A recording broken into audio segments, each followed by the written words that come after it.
Exactly. But none of them believed me.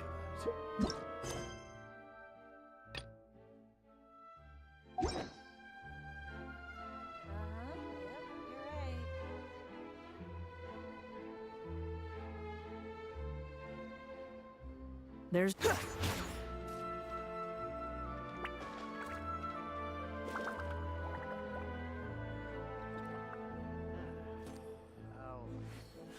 There'll be an extra fee. Exactly. But none of them believed me.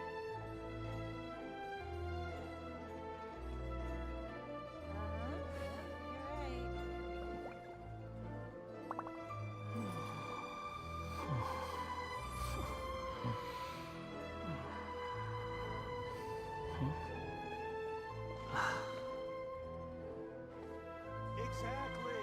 But none of them believed me. Can we play banker next time? There'll be an extra fee.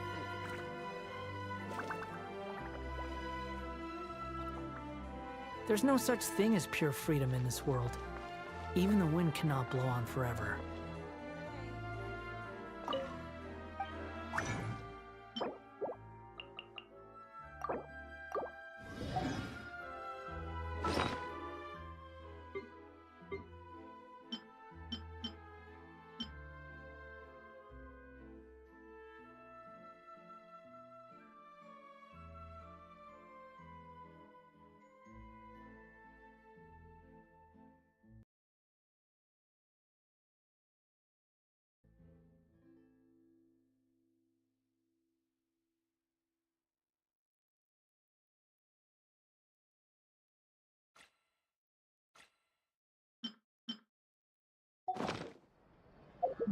You think I've got a sharp tongue? I just tell it like it is. If someone can't handle it, that's their problem. Exactly. But none of them believed me. Can we play banker next time? Time itself is a sentence.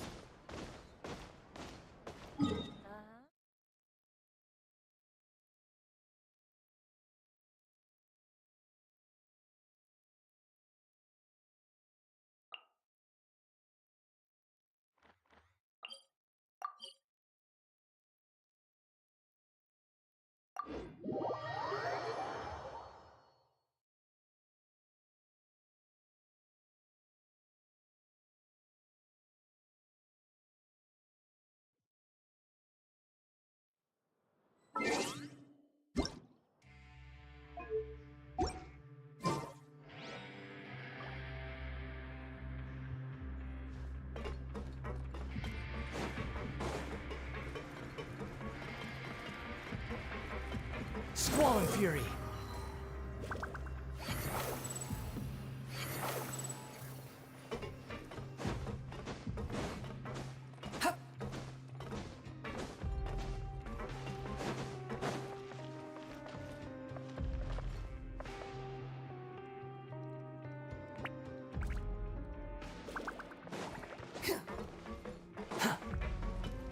Quit following me.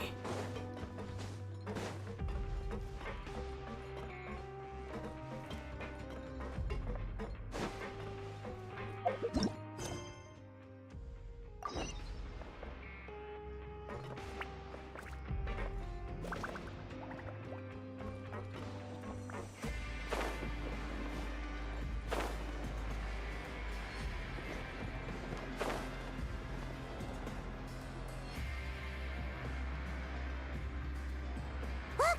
There are some people talking over there! Let's listen in on the conversation.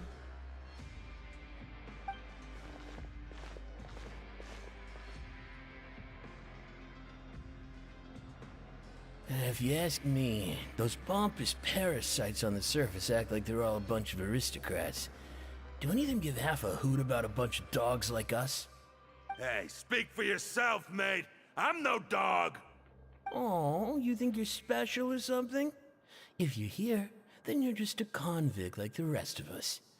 I've heard that even if you're released after serving your sentence, going back to life on the surface ain't any better. Once a criminal, always a criminal. We're marked for life. I don't buy that. Hey, how cool would it be if the whole world was destroyed by a giant flood and everyone had to start over from nothing? What kind of filthy bilgewater are you spewing? I have family up there. You best shut your sewer hole with talk like that. Listen, things ain't so great on the surface, but who says that you have to leave? I've heard that you can still stay here and work even after you've served your sentence. Not bad if you ask me. Who wants to live in the ruddy overworld anyway? And what makes you think they'd want to hire someone like you?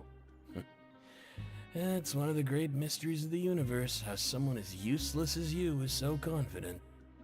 Whoa. Sounds like they're really unhappy about the overworld.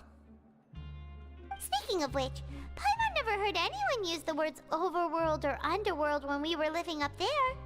Is it only something the inmates down here say? That's true.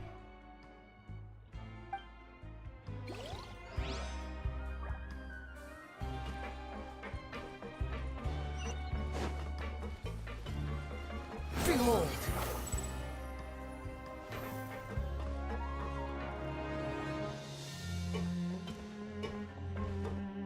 There's a group of people over there. Let's go listen in. So I said, that's not a faucet. Hey, who are you two? Why'd you come over all of a sudden? Oh, sorry for eavesdropping. Sounds like you were talking about something private. What's the matter? They're just looking to join in on our fun, that's all. Hey, don't pretend like it's okay for them to just interrupt us like that. Fine. You're lucky we don't mind extroverts that much. You hear that, Quisto? What nice! Your expressions tell me you're looking to hear some juicy info, am I right? But before that, it just so happens that I know you two. Really? Are we that famous? You're kidding. How often does anyone get a personal tour led by His Grace himself? Practically everyone was talking about it. Word has it that you also caused quite the kerfuffle. A little mistake, huh? I like the way you put it. You see, people with a good attitude can join our group anytime, unlike some of the others here. Your group? I'm Quisto, and this is Lavaroon. People usually call us the Bombshell Bros, but don't worry, we're not playing with bombs or anything. It's just that our information is always so explosive, and we blow minds on the regular. So, you two really like to gossip? Whew, you sure know how to embellish. No, you don't get it. Knowing intelligence will make things better for you here. For example, knowing who's working with whom, who has the latest rumors, who's not getting along. Wouldn't you like to know all that? Whoa, all this info's worth something, you know? You should prove you're worthy of it. I don't mind him. Quisto's always this way. Just play nice and say something to massage his ego. The welfare meals. Talk about the welfare meals. Right. That meal we had yesterday was super delicious. Paimon can still taste it whenever she closes her eyes. Is that so? To tell you the truth, I've been helping out with making those welfare meals. I've been working as a kitchen assistant for about a month and a half now. Oh, so you're the one who made those delicious steaks. Amazing. You could be a professional chef. You are correct. I am a true professional. In fact, I even went to culinary school. But enough about that. Since you like my cooking, I guess that means we share similar tastes. Listen carefully. This little bombshell will help you learn what's really going on here in the fortress.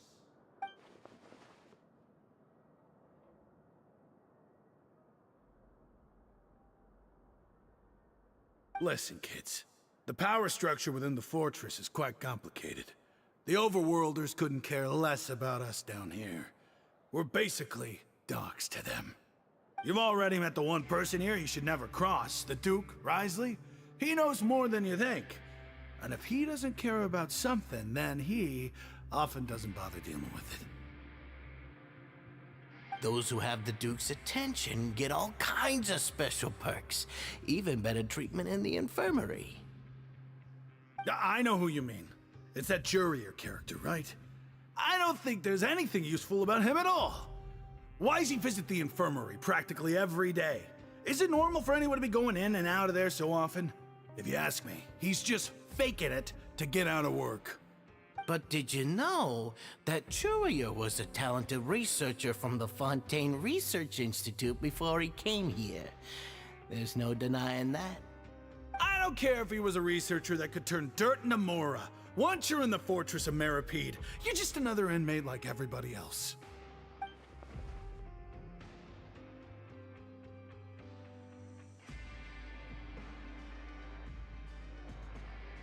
Speaking of which, the last time I saw him, he was passing by in the corridor with 𝓸𝑸𝑸𝑛.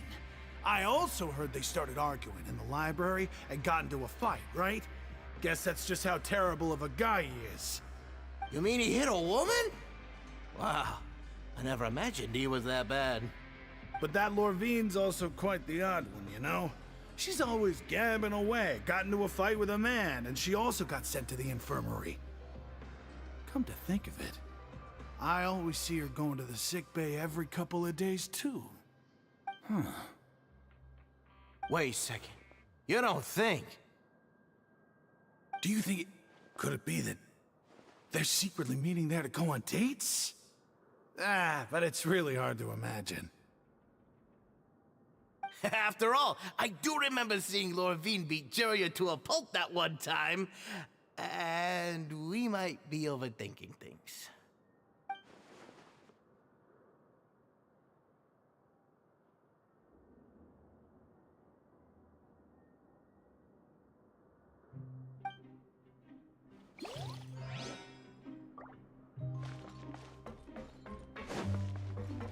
Squall Fury.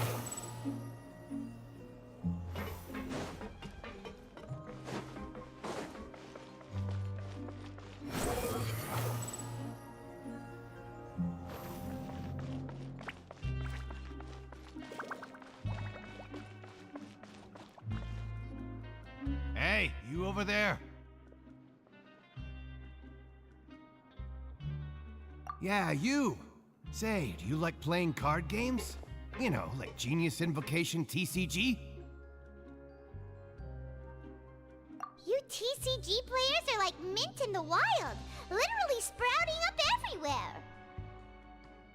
Hey, come on now. What's wrong with finding fellow Invocation aficionados? Anyway, care to join me for a game? All right. No pressure. But why would you be looking for people to play Genius Invocation in a place like this? Don't people usually come here to fight? Whether you're throwing down cards or throwing punches, it's all a competition, isn't it? It's all the same in my eyes. There are lots of card players here in the fortress. When I saw you, I immediately thought, hey, even outsiders from other nations play cards. So I came over to say hi. Sure. Great! Since you've been here longer than us, you need to flex your seniority a little bit, right? Maybe you could start by telling us newcomers some stories about this place.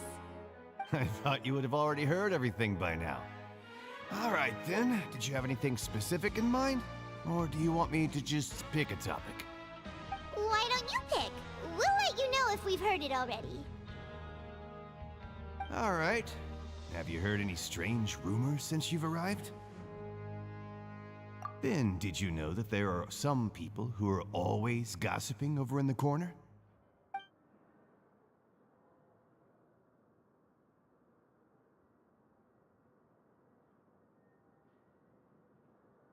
There are two guys who are always skulking around in the corners of corridors gossiping. The bigger guy is 𝂸𝑸𝑸𝑑, and the skinny one is 𝓸𝑸𝑑𝑸𝑑𝑒. People call them the Bombshell Bros. I never really found their gossip very mind-blowing. And it's pretty much just the same stuff that I hear about when I'm at work every day. If you're interested, you can go talk with them. They tend to talk a lot of nonsense, but they aren't exactly bad. Good to know. Do you have anything else to tell us? Let me think. Sounds like you want to hear something a little more tantalizing. Oh, did you know that the Duke was also a convict in the fortress of Meripede before? Huh? Wait, are you serious? That's right. The Duke was an inmate just like you and me. Seems he was exiled here for committing some crime. Who knows how he ended up rising up to become the warden, though. To go from an ordinary inmate to becoming the manager of the whole place? I'm not gonna lie, I kinda respect that. A forbidden zone? Sounds like something that someone just made up. I've never heard of that.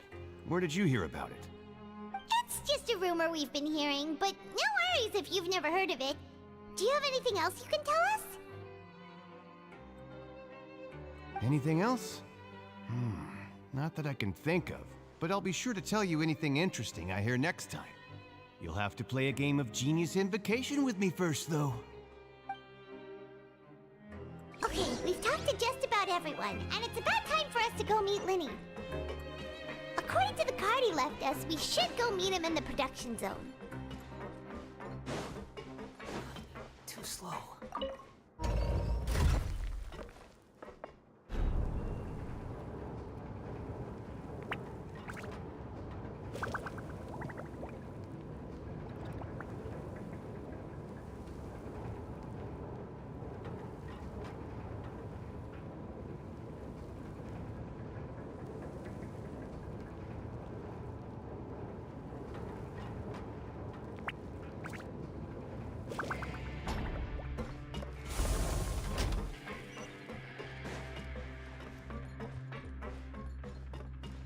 Quit following me.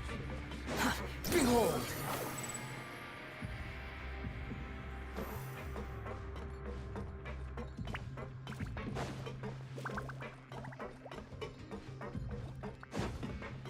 Swollen Fury!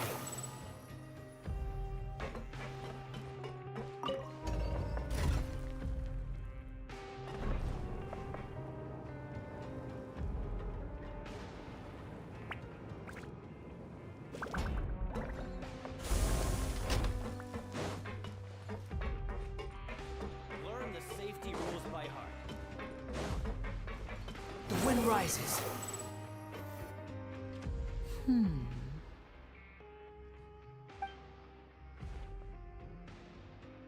Huh?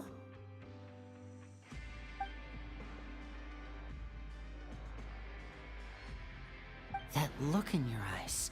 You found something? Hey, this is no time to be modest. Just tell him we found a boatload of information. Oh, as expected of the legendary duo, you have my full and undivided attention. Huh. I'd have never guessed that myself. The rumors swirling about this place are unreliable after all, and Master Child probably went missing because he found a way out. He is a harbinger after all. I suppose he's much more resourceful than I initially gave him credit for. Unfortunately, this isn't enough for our final report to Father. We need to find out Master Child's exact whereabouts. Father told me that even though Master Child said he was just coming to Fontaine for a vacation, he actually had some personal reasons. His agenda might be linked to his disappearance. His escape route is already flooded, so we'll have to task someone with professional diving skills to chase after him. Well, when you put it that way, it's obvious that only Fremine would be up to the task.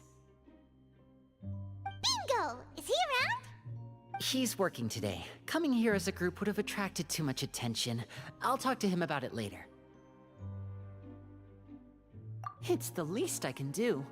We're all in this together, so it's only fair for us to fulfill our end of the bargain.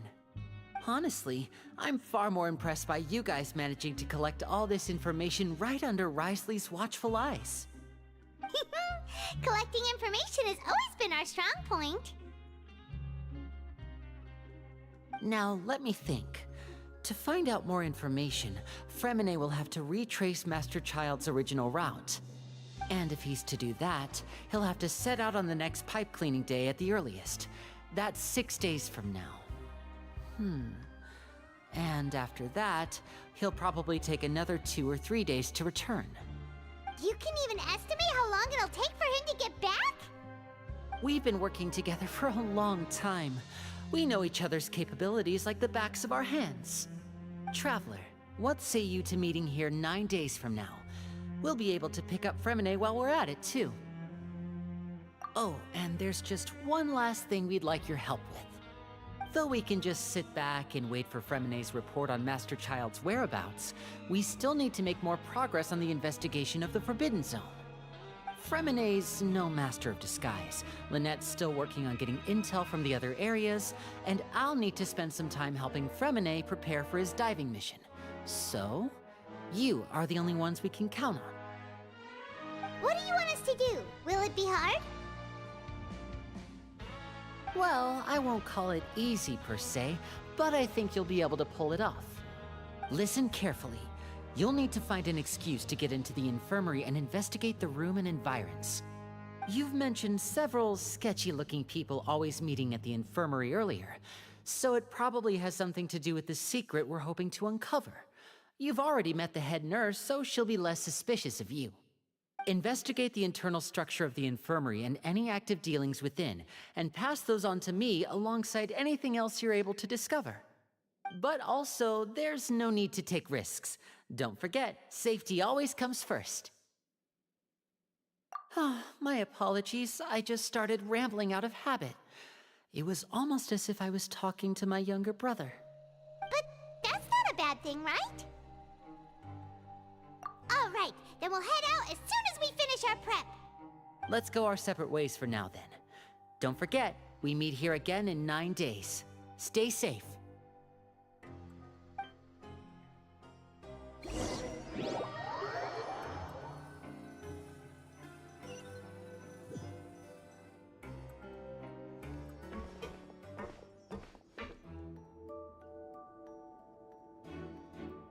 Hey, stay here for now. Paimon will take a peek. There seem to be several people inside.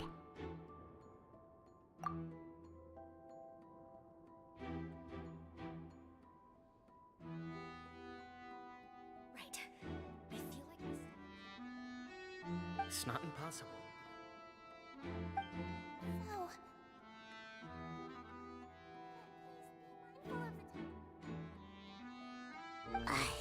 It's a bit hard to understand them from here, so why don't we just try to talk to them in person? Let's go as soon as you're ready.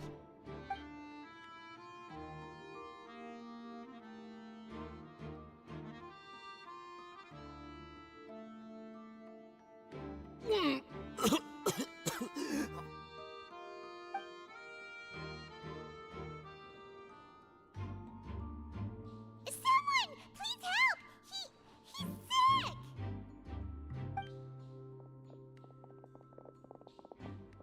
Whoa, are you okay? Oh my! What's wrong, little one? There's no need to panic. Take a deep breath before you begin. The traveler started complaining of a stomachache, and then nausea, and then collapsed onto the ground. Paimon doesn't know what to do! Freezing limbs, twitching fingers, and pale complexion? Could it be poison? Let me take a look. Please, lie down over here. Don't worry, I'll get you to the bed safely. Here, hold on to my shoulder and walk slowly.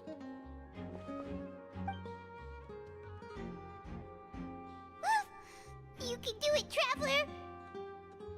Don't apologize. You're sick after all. Now, please relax. I'm just going to do a preliminary checkup on you.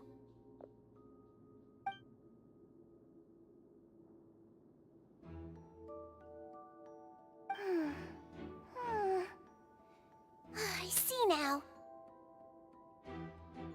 My checkup has confirmed that he's not in any mortal danger. That's our worst fear out of the way. Eh? Oh, that's good. But I'll continue my diagnosis of the patient now. Please, relax and take a deep breath.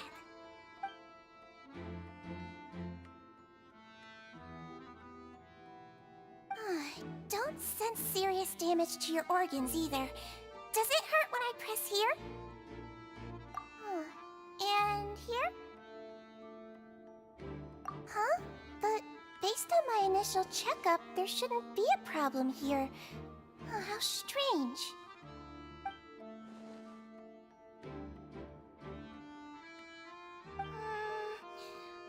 What about here? Does this hurt? Oh, I understand. So that's what it is. I think you just ate something that disagreed with you. That's all. Nothing too serious. Outside of a pretty bad stomachache when it decides to act up. So that's what it is. Thank goodness it's not anything more serious. And there have been other inmates complaining about the food recently. I'll inform our head chef, Mr. Woolsey, of this problem as soon as possible. Congratulations! The health risk is incredibly low, so you should recover within a couple days. Why don't you take a rest here while I go get some medicine for you? Miss Levine, I'll have to trouble you to help me look after this new patient while I'm gone. Very well. And she hopped away just like that.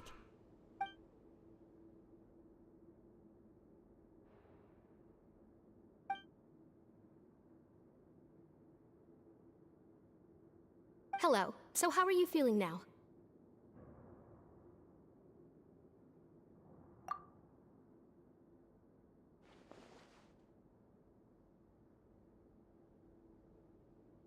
His stomach ache's really bad. He was stumbling about the whole way here, so Paimon's really worried. If Miss Sejuin says it's not a serious problem, then there's no need to worry. She's the best medic we've got down here. But it also looks like she's the only medic you've got down here. Well, that's true. What do you mean, that's true? That's really misrepresenting the situation. Of course I can't speak for the whole fortress, but it's not like everyone imprisoned here is useless, you know? Though they may have committed crimes and gotten locked up here as a result, they still know a thing or two about medicine, and they help Miss Sejuin take care of the sick and injured.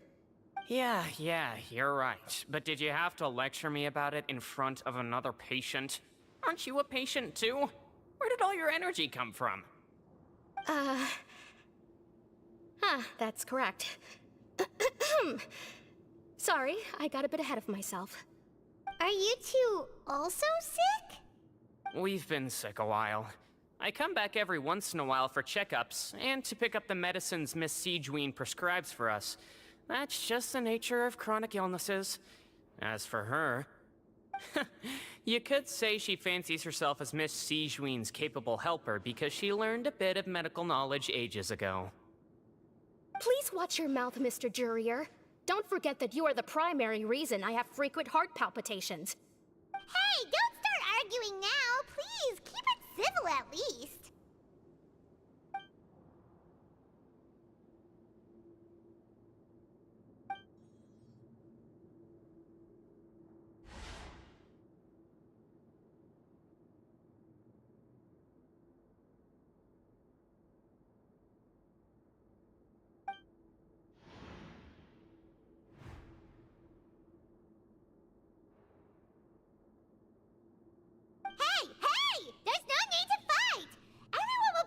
Someday, so there's no need to argue over silly things like this!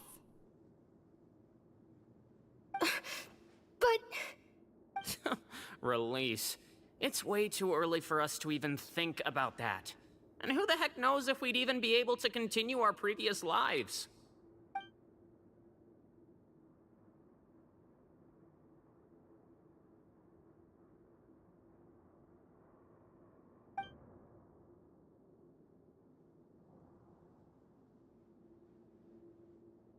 Please allow me to end this boring and useless conversation. Oh, and Mr. Jurier, I don't want to see your face here again anytime soon. And same to you, Miss Lorvine. Anyway, that was more than enough rest for me, so I'm going to get out of this excessively noisy place. See you later, everyone. He just slowly walked off like that? That's just what he's like. I'm sorry you had to see all of that. I'm 𝂸🂸🂸, and that's... Well, his name is Jurier, but I hope you'll never have cause to remember his name. You really can't stand him, huh? I mean, can you blame me?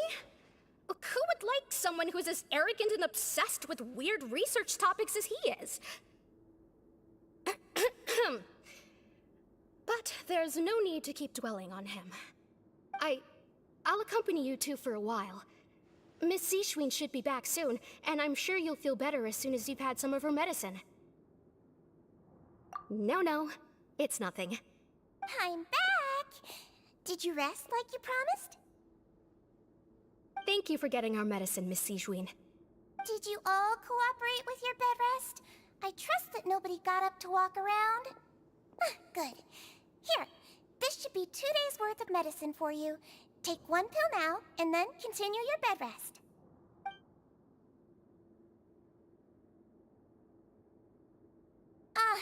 Miss 𝂸🂸🂸🂸, I left in a bit of a hurry just now. Do you still remember if we discussed the color of the pill that you should be taking today? I remember. You said it should be yellow.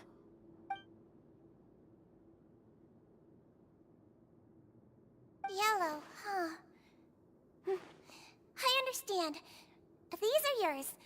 Please, make sure to go to bed early after taking them tonight. You'll benefit from a good night's sleep. All right, then I'll also be on my way now. I hope you feel better soon, too. See ya! I'm going to fill out your medical record now. You're widely known as the Traveler, right? I just want to double-check a few details, if that's all right with you. Those two made quite the commotion just now, so why don't we let the Traveler rest? Paimon can answer the questions instead. So his primary symptoms are abdominal pain with secondary symptoms of nausea. Is there anything else? That's it. All right then. Is there anything we should know besides to take the meds?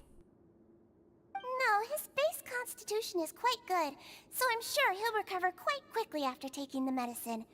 Please, make sure to stick to bland or less stimulating foods, and don't stay up too late at night. Got it. Paimon will hold the Traveler to that for sure.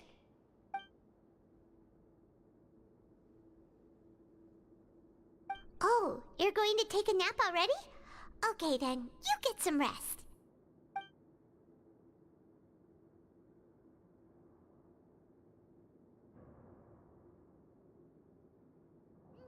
We've been to lots of places together. He may look a bit under the weather now, but he's actually super strong.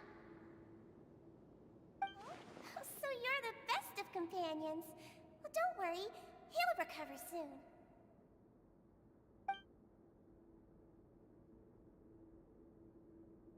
You're awake. How do you feel? You slept for a really long time, but we never left.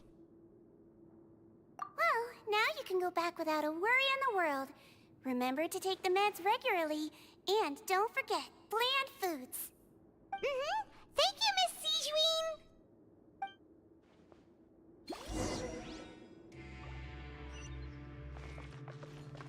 Squall and Fury.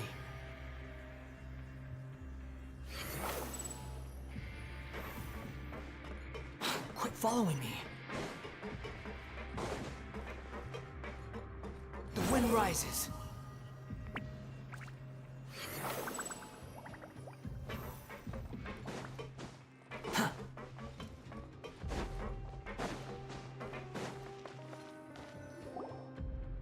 You really are something. To be able to fall asleep like that and even sleep talk the entire time, you scared Paimon half to death!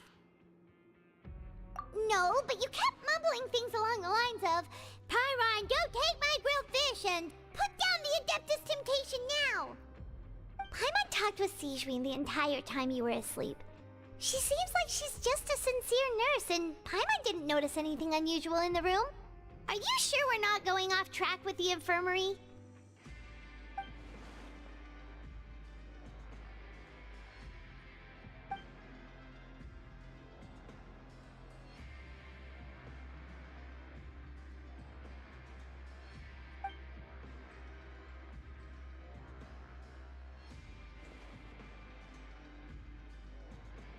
Whoa! You really are super thorough. All those tiny little suspicious things that Paimon didn't even pick up on. We've got to give the info to Linny.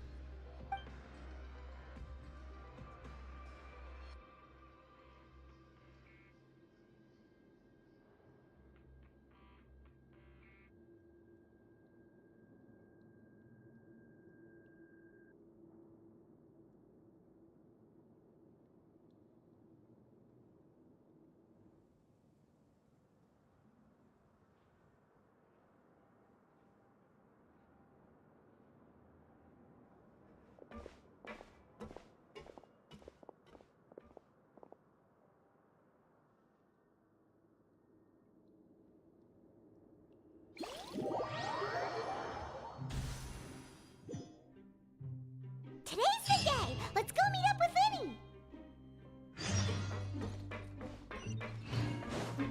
Squall and Fury!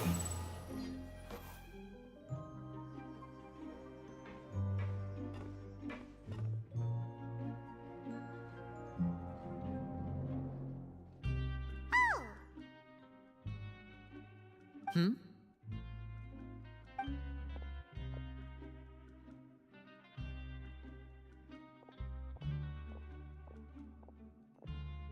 Did you two run into any trouble over the past few days? No, we just worked our shifts according to the schedule. Nothing weird happened. That's good. That means you didn't raise any suspicions when you infiltrated the infirmary. We've taken a look at the slip you've sent.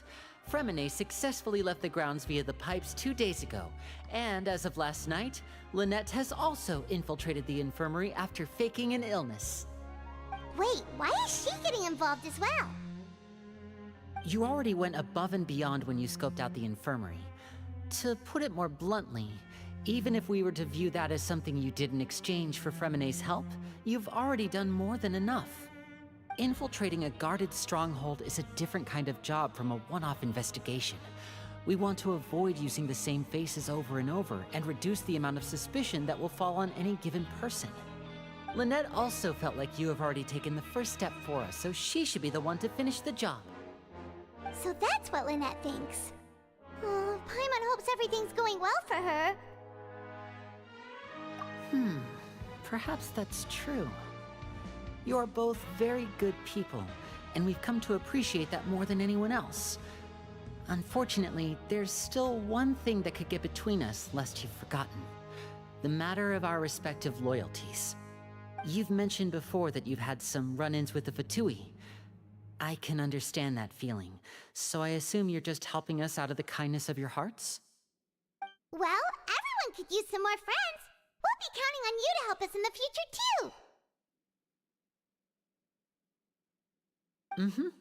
Since I see you as friends, then it's even more important for us to protect you from any peril. Fremine and Lynette feel the same way. Glad to hear it. Then, let's go check on Lynette before Fremine returns. If everything went well, then she should be wrapping up her investigation right about now. Is now really a good time to go over? According to my observations, Sigewinne always spends around half an hour away from the infirmary right before lunch. Lynette knows this as well, so this should be a good time to meet up with her. Also, I'm her brother, remember? It's only natural for an older brother to care about his younger sister's well-being. Okay, then let's head over right away!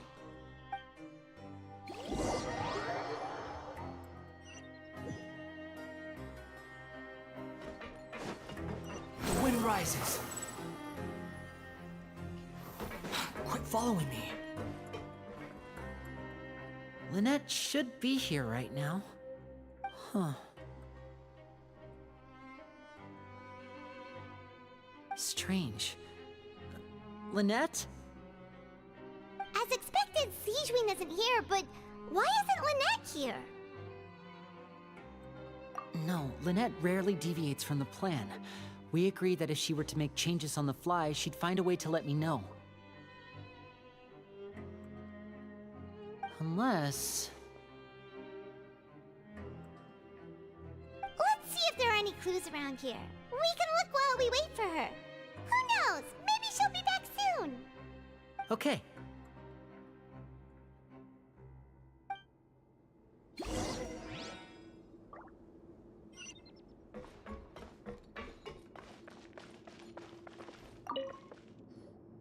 There are some books here and a few files.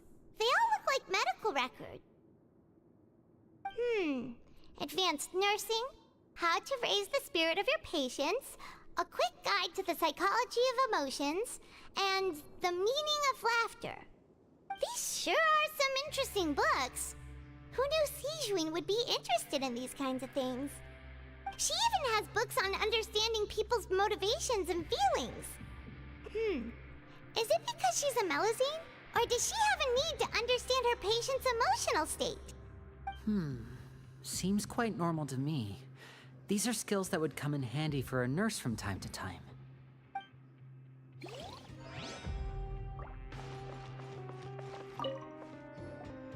None of the beds have any signs of having been slept in. Except that one over there. That's the one Lynette must have used, right? You said she was pretending to be sick. She would have said her migraine was having a particularly bad flare-up. Generally speaking, the head nurse would then ask her to lie down and rest, while she left to retrieve the medication.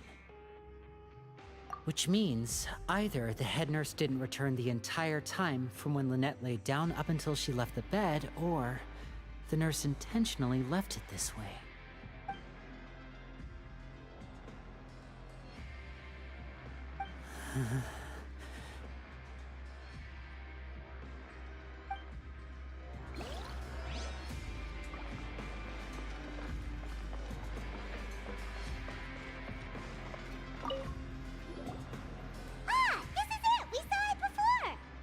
Wait, this thing?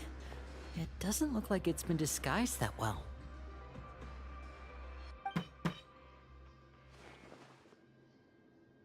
The space behind it is empty. From its size, I don't think it's an entrance that is meant to be taken apart. There's probably a mechanism around here somewhere. Could Lynette have tried to get inside? But if that's the case, she would have contacted me for sure.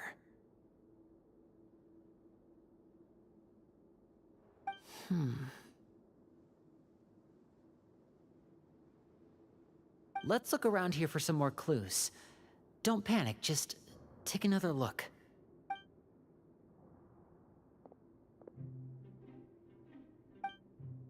Hey,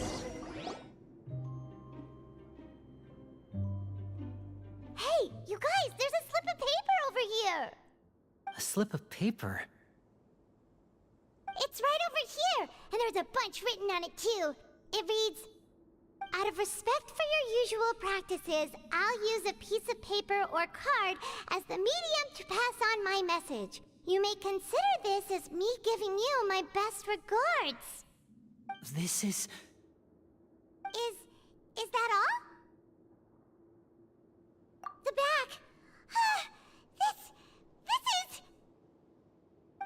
Show me! Now! That look on your face. Paimon's reading it now.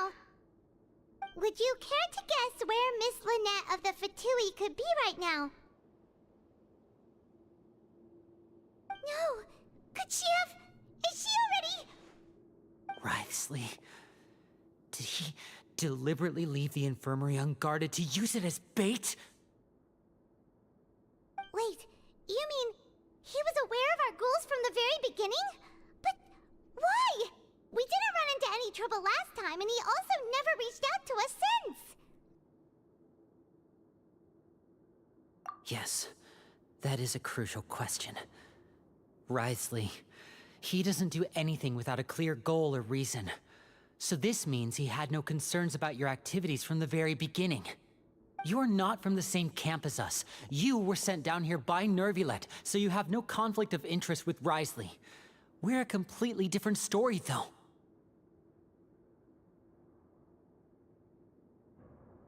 I'd like to know that, too.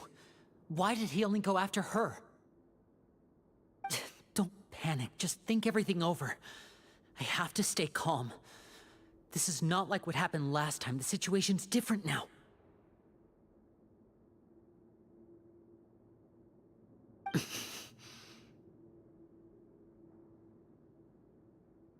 Wait, you're right. Wait, but that means...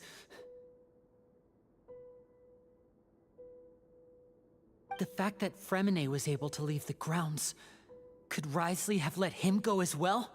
But what does he gain by letting Fremine leave like that?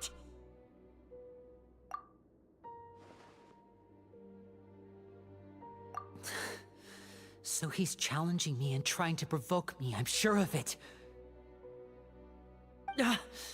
We never should have sent out Fremine. We had to go through all that trouble to find an opening to sneak him around the guards and into the pipe, and we even thought luck was on our side. If RYZEN let him leave on purpose, then he's probably in a terrible spot now as well. Lenny's getting more and more panicked. We have to calm him down. Don't be like this, Lenny. Fremine wouldn't have left if we hadn't told you about Child. That was our fault. No. I'm the leader of this operation, and I'm the one responsible for this team. I was the one who failed to protect them. I'll go talk to RYZEN. Hey, don't be reckless! Traveler, please, talk some sense into him! I simply cannot allow Lynette to be abducted again. I have to go. I'll find a way to get them back! He's rushed out the door! After him!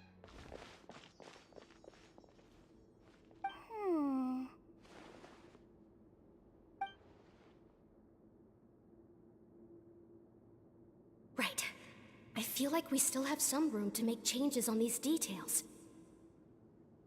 It's not impossible, but it'll require extensive testing. Is that so? Very well. Then please be mindful of the time. Huh? Is someone? Pack everything up. Whoever's outside is eavesdropping. They'll probably come in once we stop talking. Someone! Please help! He's sick!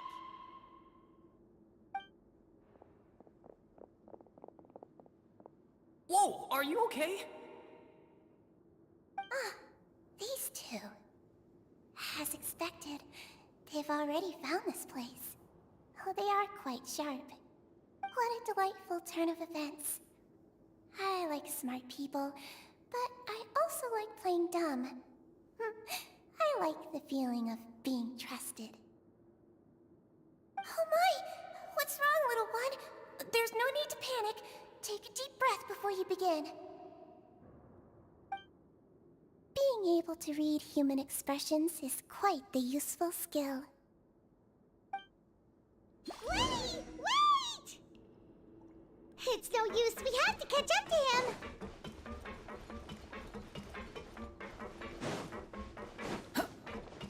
He's already out of sight. How is he so fast? Let's go head him off at RYZEN's office.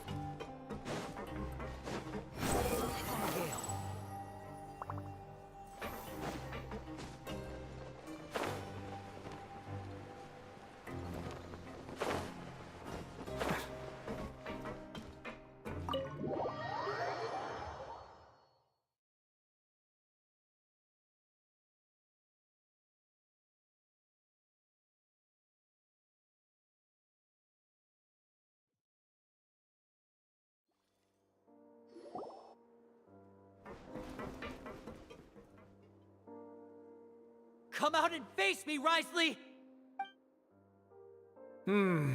Aren't we at an administrative office space? Why don't you at least try to follow even a couple rules from the fortress's indoor management regulations? What did you do to my sister? I ran into the young miss at the infirmary.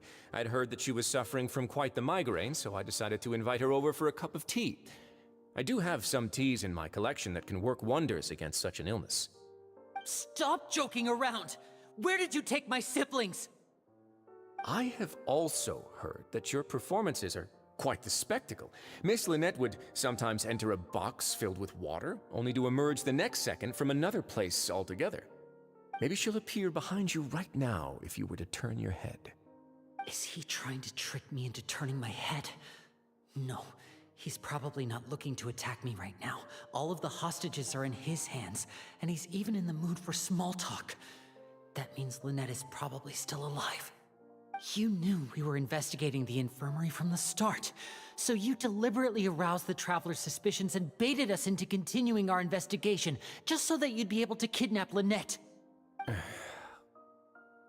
As for Fremine, no, you probably didn't even interfere with Child's escape. You let him go, so you could purge the Fatui members that we had planted into your ranks. There was no need to do so. The Fortress of Meripede is a pretty pleasant place. Most people enjoy their lives here.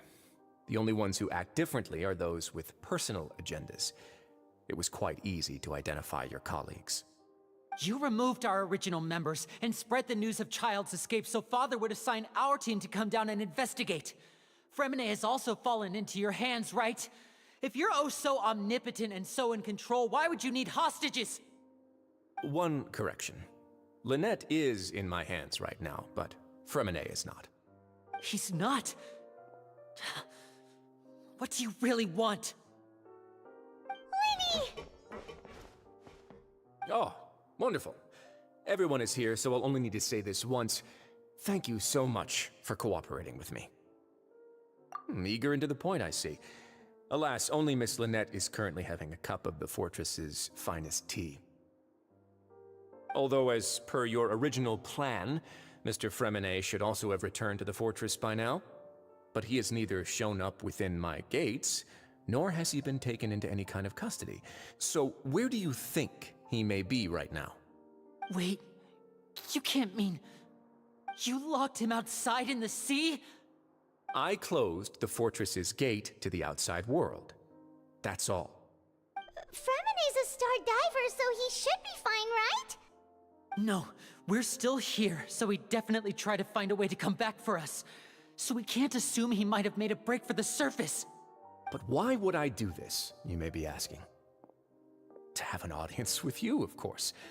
My intel tells me that Mr. Linney is a great magician, so it's only natural for me to want to have some cards of my own when it comes to negotiating.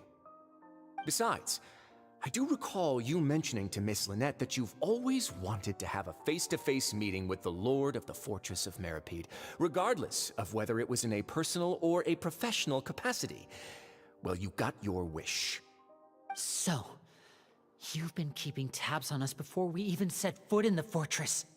Some of my folks just happened to hear a thing or two, that's all. In any case, I will be straight with you. I was willing to play dumb and turn a blind eye, so we had a pleasant few days playing games together here. But once you started focusing on the Forbidden Zone, all of that changed. Mr. Linney, the cards are stacked against you right now. Miss Lynette is in my hands, and Mr. Fremine is still slowly being pickled out there in the brine. You know just as well as I that he cannot last out there forever. You need do but one thing to guarantee their safety. I would like you to contact your superior, and ideally invite her over for a cup of tea with me. You want to see Father? But why should she bother giving you an audience? Well, if she cares for the well-being of her dearest children, she should have plenty of motivation to join me for a parents' evening. I've heard that the bonds between the members of the House of the Hearth are like the bonds of family. I don't see why she would refuse. Why did you think Father sent us to handle the Fortress of Meripede? This place is basically a no-man's land. It wouldn't be fitting for anyone as important as a harbinger like Father to come here in person. Oh, I see. So it's because she doesn't care for my place here. That's such a shame. After all, I've amassed quite the tea collection.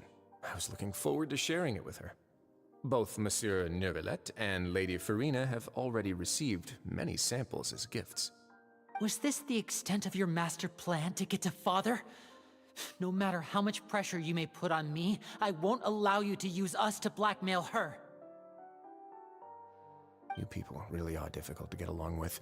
All I'm asking for is a face-to-face conversation. Does she truly have no interest in the fortress's secret?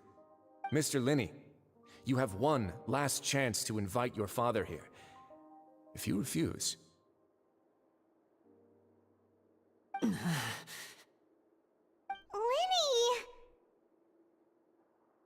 Instead of asking why I'm doing this, why don't you try to see things from my perspective for a second? From the very beginning, the Fatui has been actively infiltrating my fortress. I gave you a warning by cutting off the first few operatives I found, but that only caused you to double down. Had you given up on the fortress then and there, I'd have no reason to want to talk. Mr. Fremenet left the fortress on his own, and Miss Lynette tried to pry out my secrets right in front of me. No matter how you look at it, the responsibility for this falls on you. I shouldn't ask Father to do anything because of us. 6, 5... Wait, 2, 1. Time's up. It really is a shame, Mr. Linney. Wriothesley! Negotiations have broken down. Please leave, ladies and gentlemen. It's time for my afternoon tea. Yeah, listen to the Traveler! If you can't talk to Linny, can you at least talk to us? You do realize that I'm only letting you go because of Neuvillette, yes? You're here helping him out, and I've already done my best to stay out of your way. But that doesn't mean you can just do whatever you want. The fortress may be small and remote, but it still has its own set of laws. Then how about this? Those who are capable deserve respect. You've spent quite some time investigating my home turf by now, so why don't you tell me a thing or two about what you found, I'll ask you 3 questions. Answer all of them correctly, and I'll agree to your request. Question 1. Regarding the hidden rules of the production zone, what is the truth behind the one about not being allowed to work for 3 days in a row?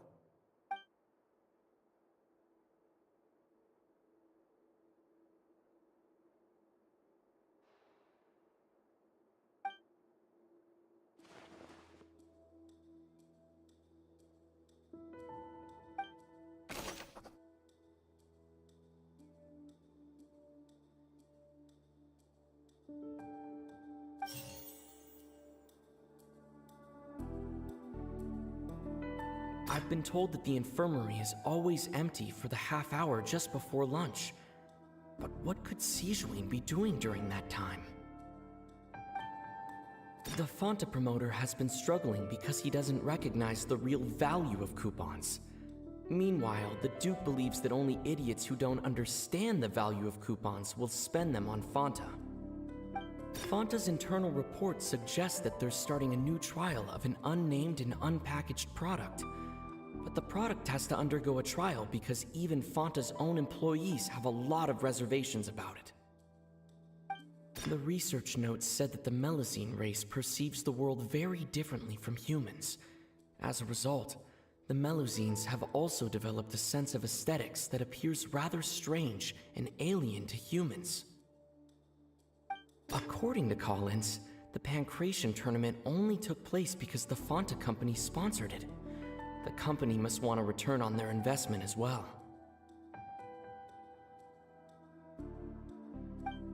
I've been told that the infirmary is always empty for the half hour just before lunch. But what could Sigewinne be doing during that time? The Fonta promoter has been struggling because he doesn't recognize the real value of coupons. We often see Miss Sigewinne observing the prisoners at work near the production zone. It seems like she can perceive... Fonta's internal report suggests that they're starting a new trial of an unnamed and unpackaged product. But the product has to undergo a trial because even Fonta's own employees have a lot of reservations about it.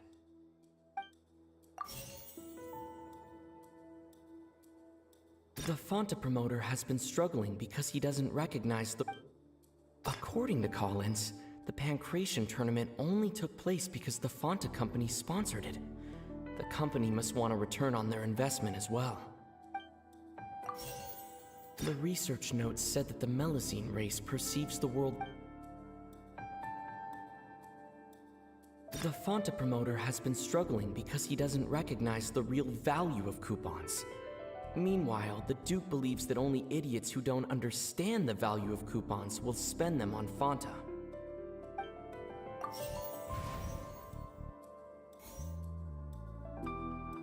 I've been told that the infirmary is always empty for the half hour just before lunch. But what could Sigewinne be doing during that time? We often see Miss Sigewinne observing the prisoners at work near the production zone. It seems like she can perceive the general state of a person's health just by looking at them.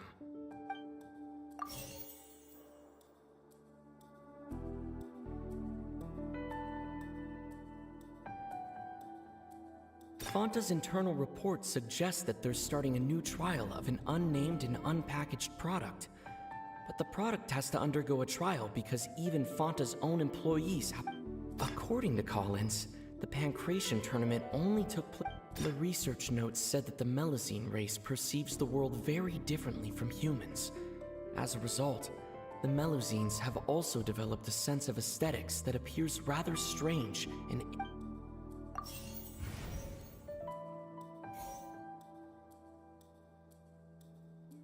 The Fanta promoter has been struggling because he doesn't recognize the real value of coupons.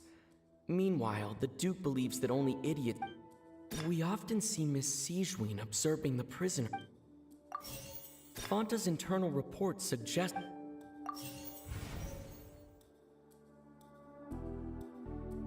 The Fanta promoter has been struggling because he doesn't I've been told that the infirmary is always...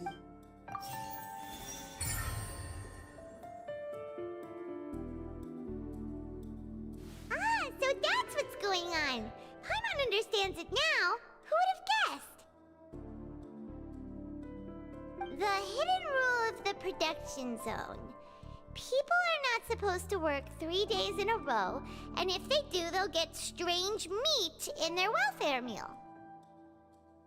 At first we thought this strange meat must have something to do with the people who disappeared, but in reality, they were all prepared by Sigewinne, the head nurse. She often visits the production zone to observe the workers' health and makes a note of anyone who has worn themselves out after 3 full days of work. Out of her sense of duty as the head nurse, as well as her genuine concern for the workers' health, Sigewinne visits the cafeteria right before lunch and cooks an extra dish for those who can use the stamina boost. Sigewinne has only the best intentions with her surprise gift and doesn't want anyone to find out about what she does. However, unfortunately, Melazines as a race perceive the world differently from humans, and their sense of aesthetics is even more alien to us. The recipients of her lovingly prepared special meals cannot taste the care within and usually just freak out. Are we on the right track? Not bad.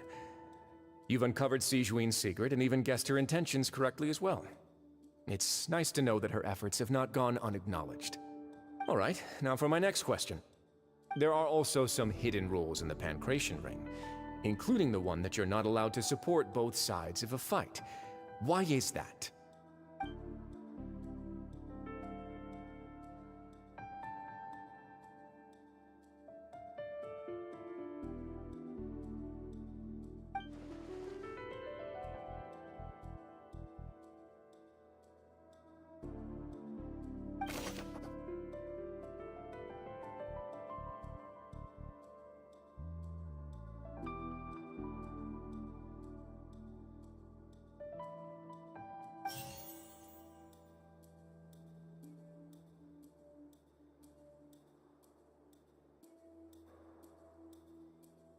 The research notes said that the Melazine race Fanta's internal report suggests that they're starting a new trial of an unnamed and unpackaged product. But the product has to undergo a trial because even Fanta's own employees have a lot of reservations about it.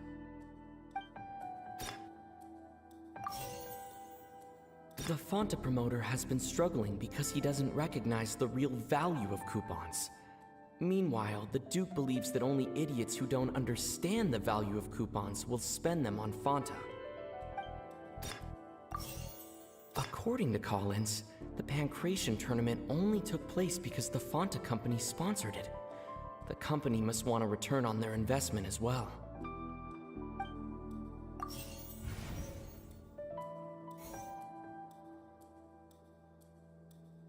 We often see Miss Siegewien observing the prisoners at work near the production zone. I've been told that the infirmary is always empty for the half hour just before lunch. But what could Siegewien be doing during that time? The research notes said that the Melazine race perceives the world very differently from humans. The Fanta promoter has been struggling. According to Collins,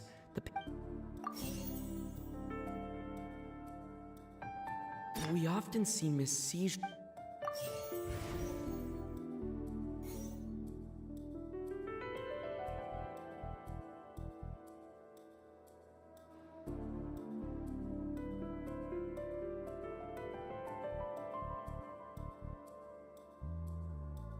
We often see Miss Siegewien observing the prisoners at work near the production zone.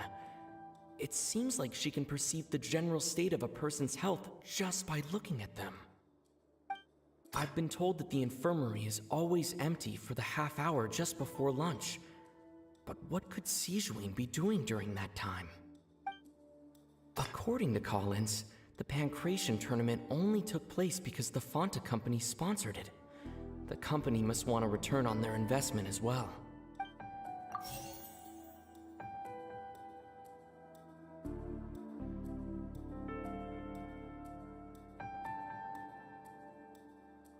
We often see Miss Siegewien observing the prisoners. I've been told that the infirmary is always empty for the half hour just before lunch. The research notes said that the Melazine race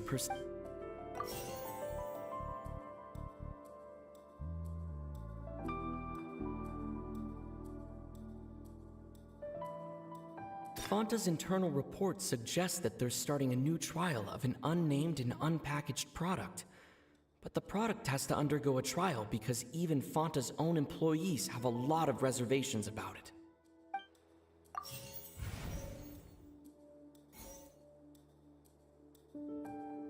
Fanta's internal report suggests...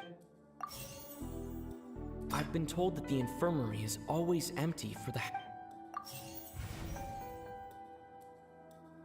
The research notes said that the Melazine race perceives the Fanta promoter has been struggling.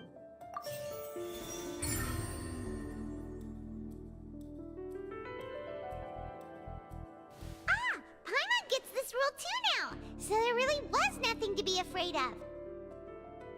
That hidden rule of the Pancration ring is about how, people are not supposed to bet on both boxers at the same time.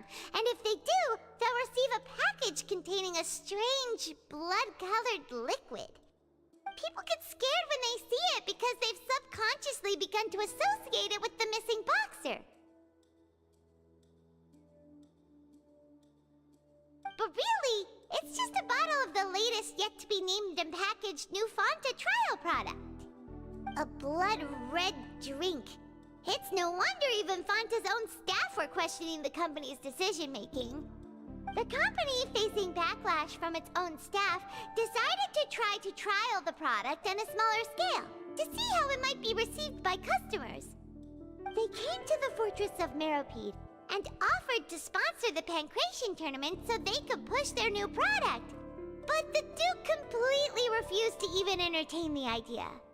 The Duke, knowing how valuable coupons are in the fortress, knew that only total idiots who didn't understand their true value would bother buying a Fanta product here.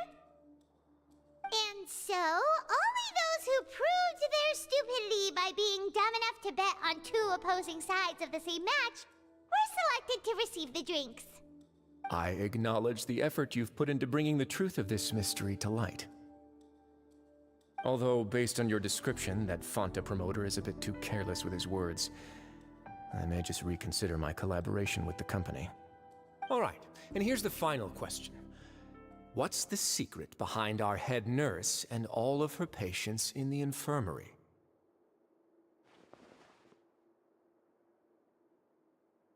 Stop your cruel and pointless games, RYZEN! You know that we haven't finished our investigation, so there's no way we can answer the last question. The thought of sparing Lynette and Fremine never even crossed your mind. You'll pay for this! Ah! Lenny, are you alright? Oh, close one. I owe you, Sigeween. That was a fantastic shot. It was nothing, Your Grace. Sigeween? Though this gun may look like a toy, it's actually fully functional, as I just demonstrated. Sigeween... You... Not at all. I am merely a resident of the fortress, and thus protecting it is my duty. When Monsieur 𝂸🂸🂸 asked me to come here, he told me that my job would be to take care of the well-being of everyone here. I am merely discharging my duties.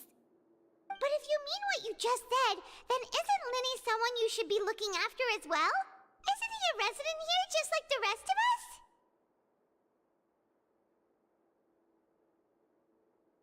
But I really am just doing what Monsieur 𝂸🂸🂸 told me to do. Everything I did, I've done to protect them. Had I not, they would be in far more dire straits right now. His Grace knows it too, right? Your Grace? Mind proving my innocence to them? My dear Sigeween, whatever shall I do with you? Would it have killed you to just wait another minute or two? Well, it's nearly time after all. The way you do things can be truly frustrating sometimes, Your Grace. I figured I should try to talk some sense into you. What are you talking about? What time? Take me if you want. But let them go. How touching. Can you just give me one more minute? Don't be like that, Your Grace. All right, everyone, calm down. 2 more visitors will be arriving any time now. I'll go get a cup of tea. Miss Sigeween, I leave Miss Lynette in your care. You... What are you doing? I believe I hear footsteps.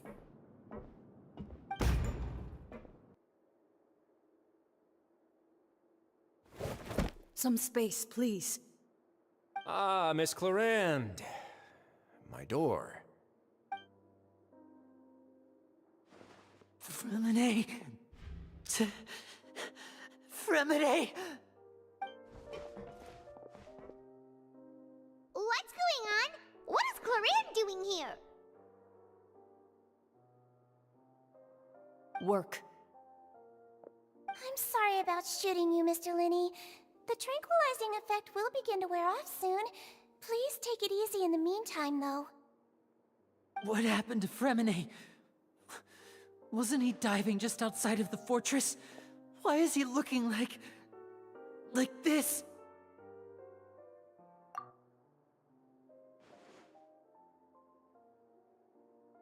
A flushed face, an accelerated pulse. He must have consumed primordial seawater. What did you say? Please, make some space. I'll need to give Mr. Fremine a more thorough checkup. Your Grace, I'll leave the rest to you. I'll talk to Clarande while you get Fremine to where he needs to be. Everything else can wait.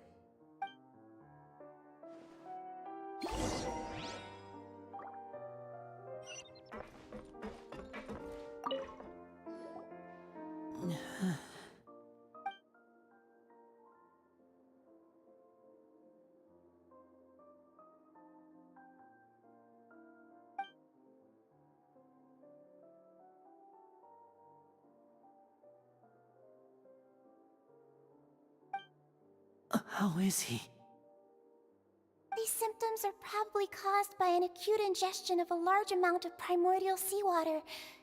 Still, his condition is not critical. Of course, it would be best if he stayed for further observation. Let's leave him here for now, and move him to the infirmary once he's recovered a bit more. Sorry. I am aware that the infirmary may not be your favorite place in the world at the moment.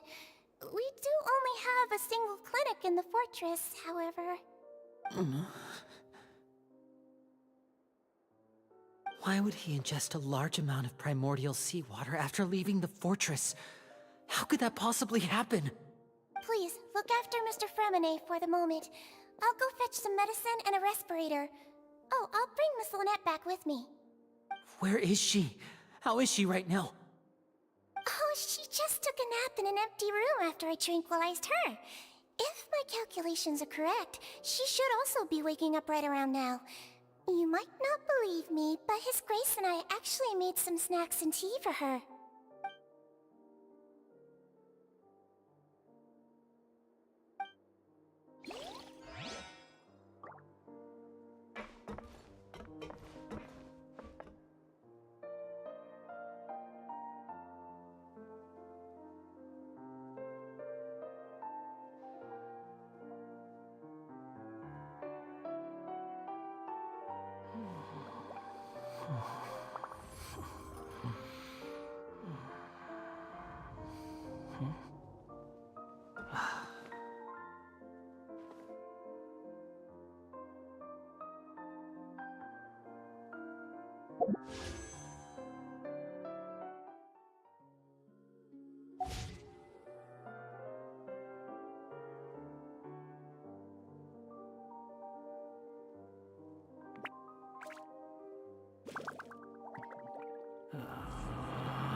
Relax.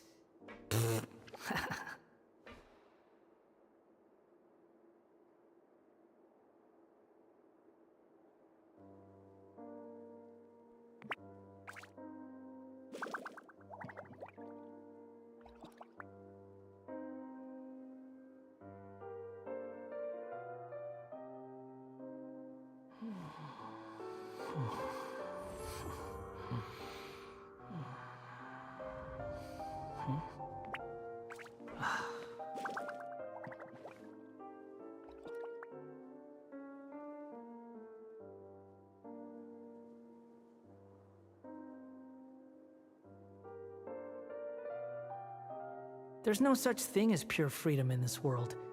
Even the wind cannot blow on forever.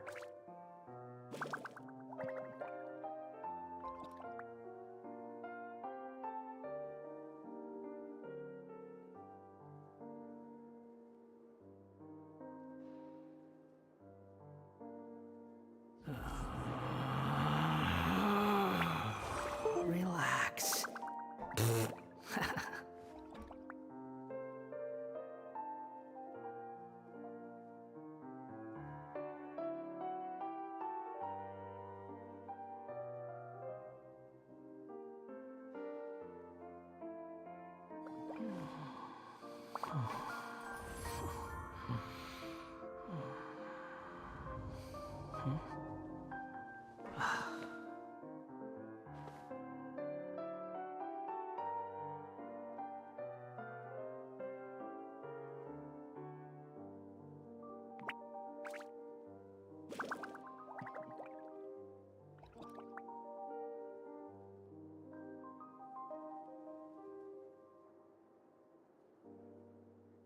You think I've got a sharp tongue? I just tell it like it is. If someone can't handle it, maybe that's their problem.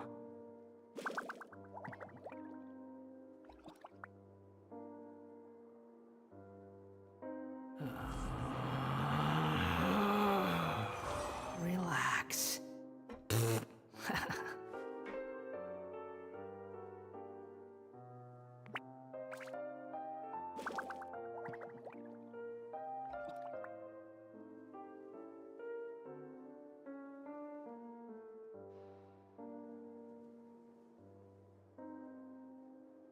There's no such thing as pure freedom in this world. Even the wind cannot blow on forever.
You think I've got a sharp tongue?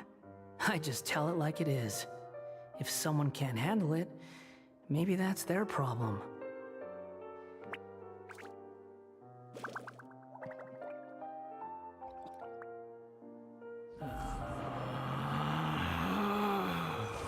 Relax.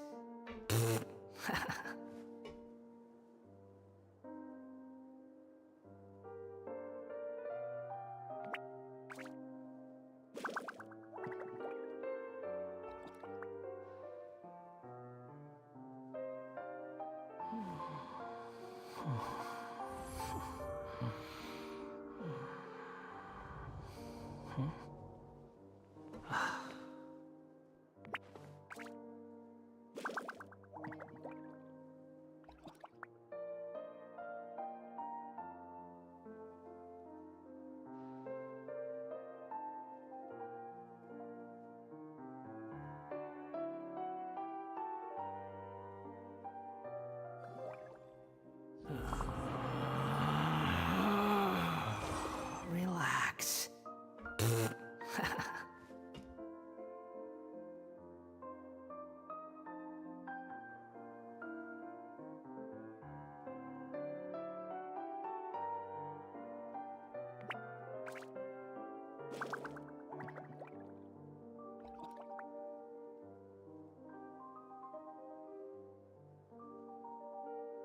There's no need to exchange pleasantries. It's rather pathetic to force a conversation just to occupy silence.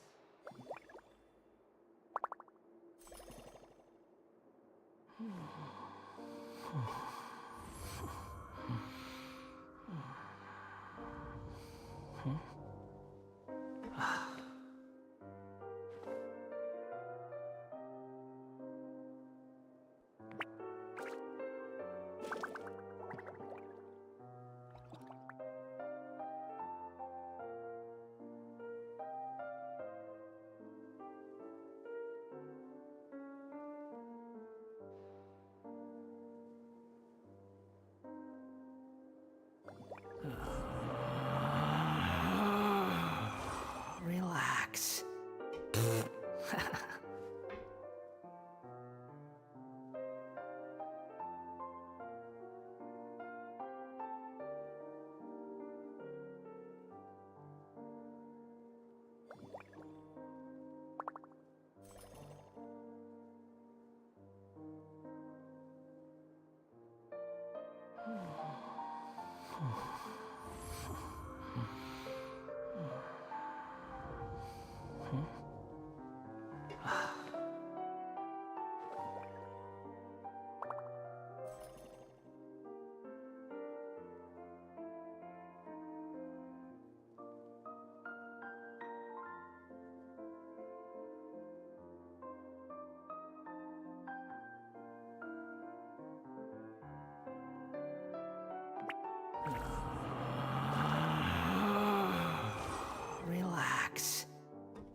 You think I've got a sharp tongue?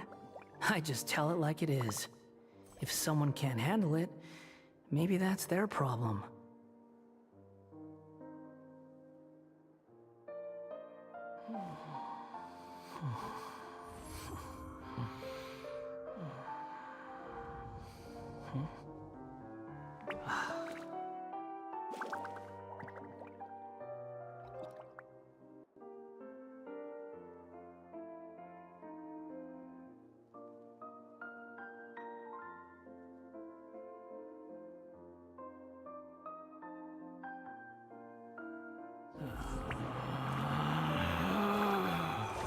Relax.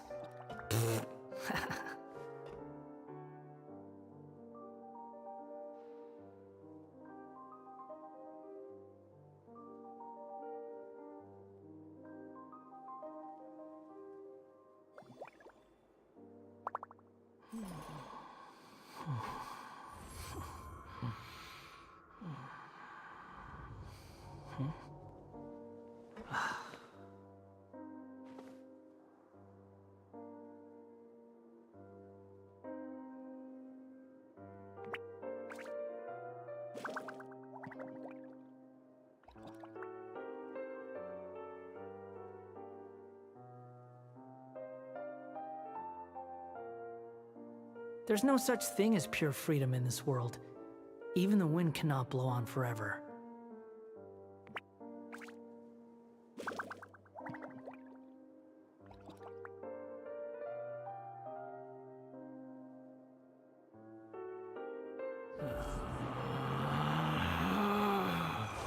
Relax.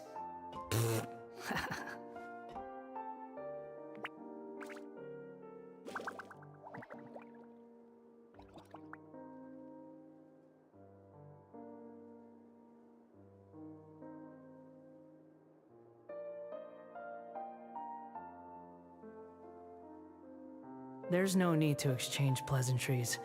It's rather pathetic to force a conversation just to occupy silence.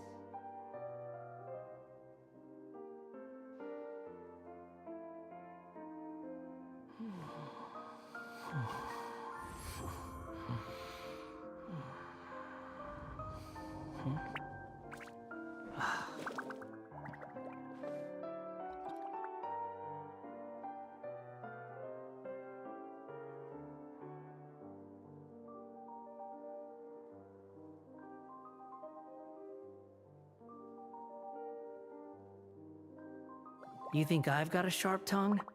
I just tell it like it is. If someone can't handle it, maybe that's their problem.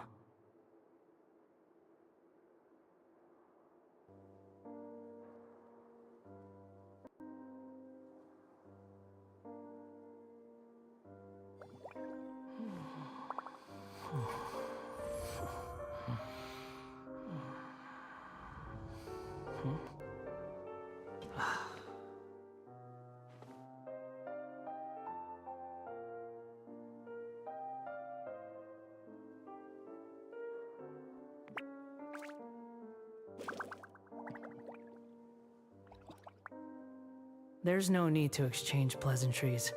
It's rather pathetic to force a conversation just to occupy silence.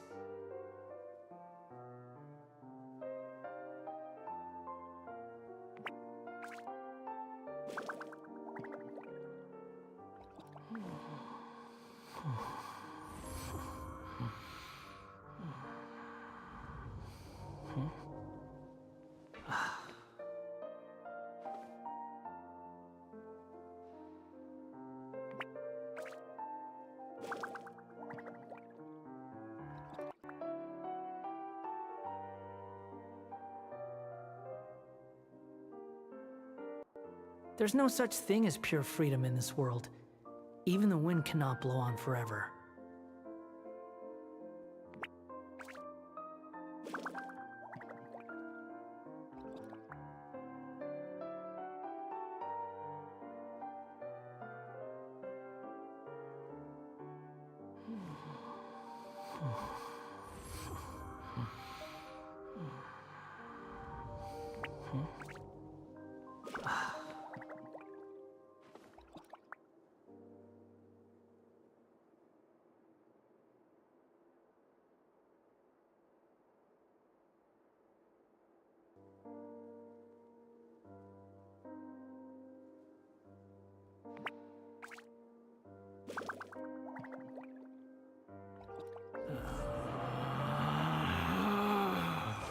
Relax.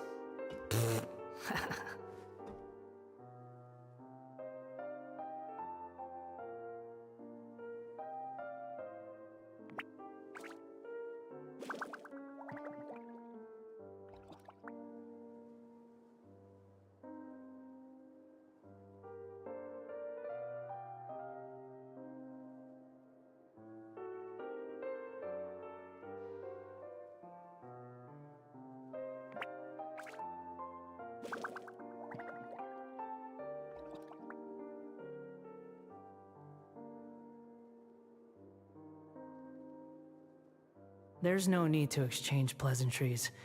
It's rather pathetic to force a conversation just to occupy silence.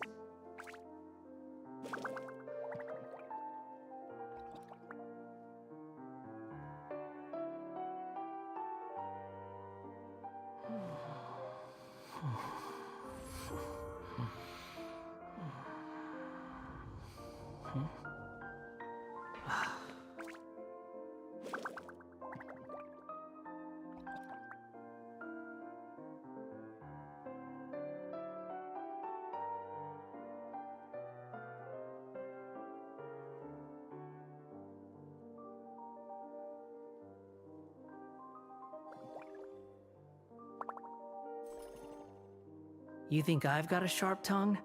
I just tell it like it is. If someone can't handle it, maybe that's their problem.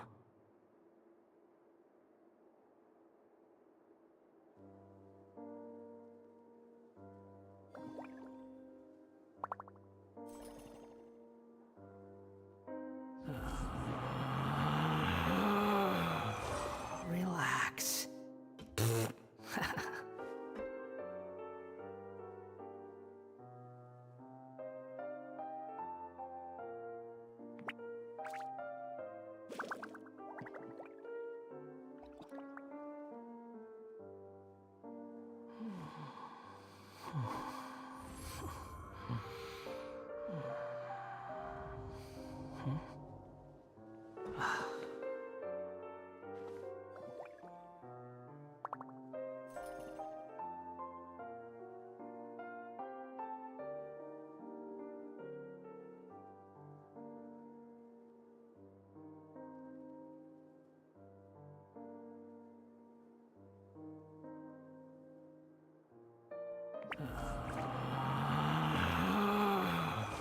Relax.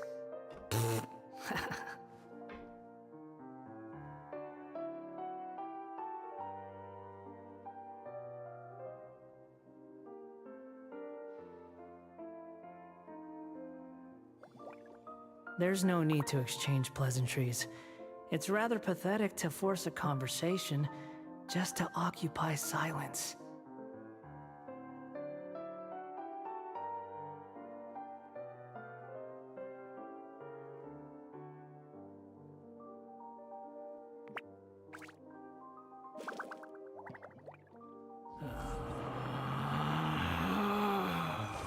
Relax.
Relax.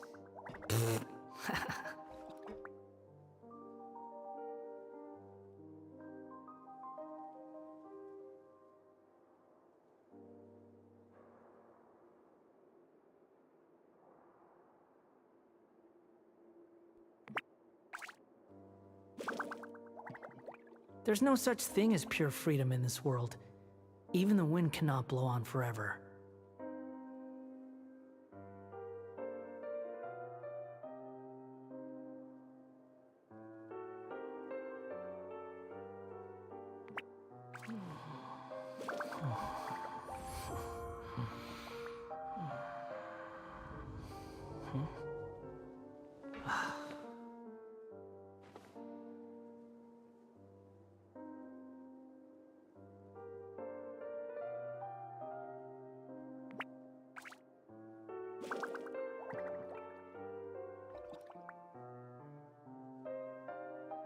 You think I've got a sharp tongue? I just tell it like it is. If someone can't handle it, maybe that's their problem.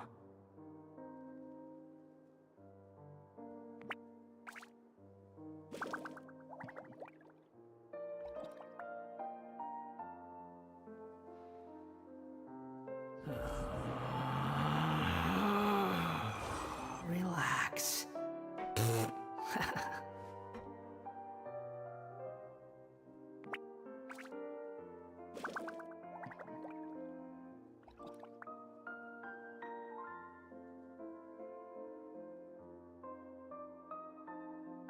There's no such thing as pure freedom in this world. Even the wind cannot blow on forever.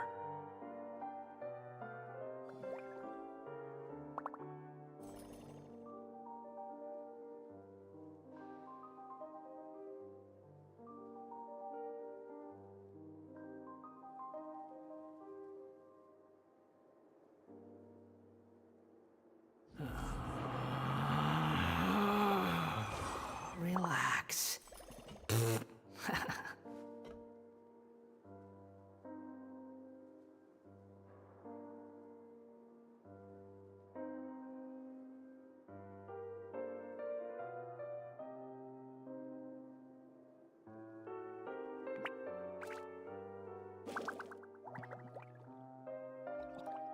There's no need to exchange pleasantries. It's rather pathetic to force a conversation just to occupy silence.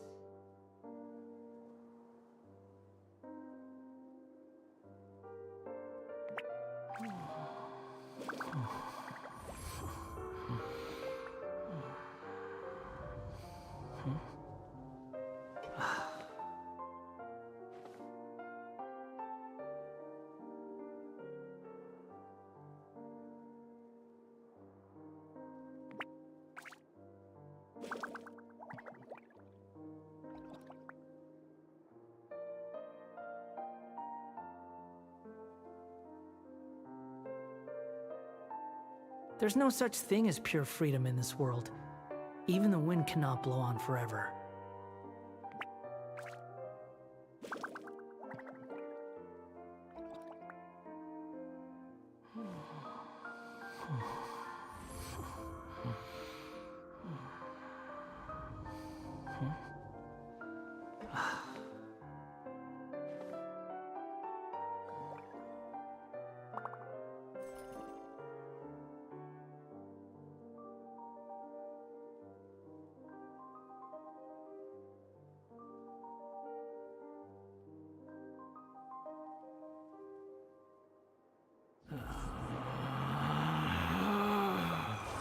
Relax.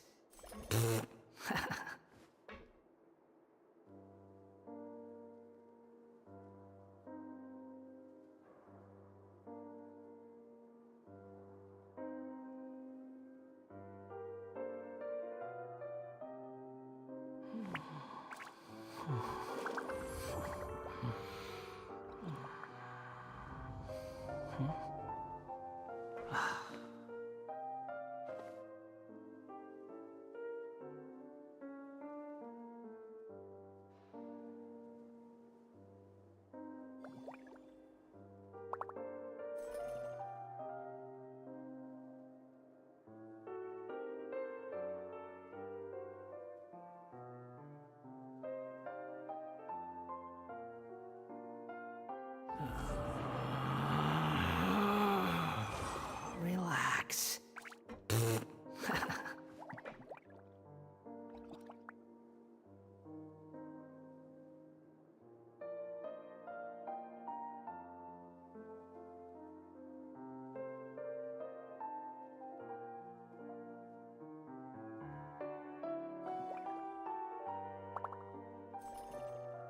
You think I've got a sharp tongue?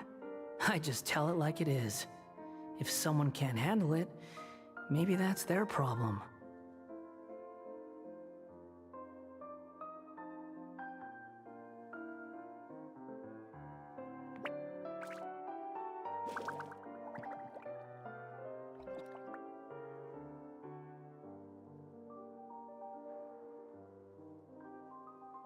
There's no such thing as pure freedom in this world. Even the wind cannot blow on forever.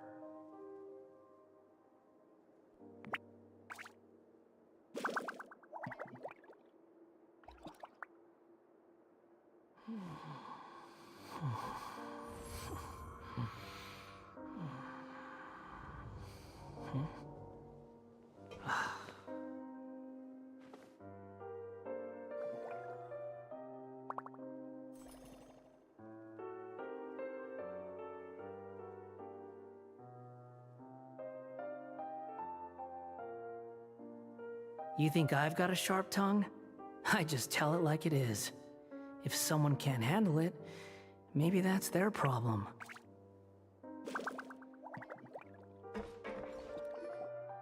What's that look on your face? I thought I made good time on the way back. Oh, I'm just admiring your punctuality. Had you arrived just a few minutes later, Siegeween may have been forced to shoot Mr. Linney again. How's the situation out there? The water has changed. It's pretty much as expected. The concentration of primordial seawater has increased significantly.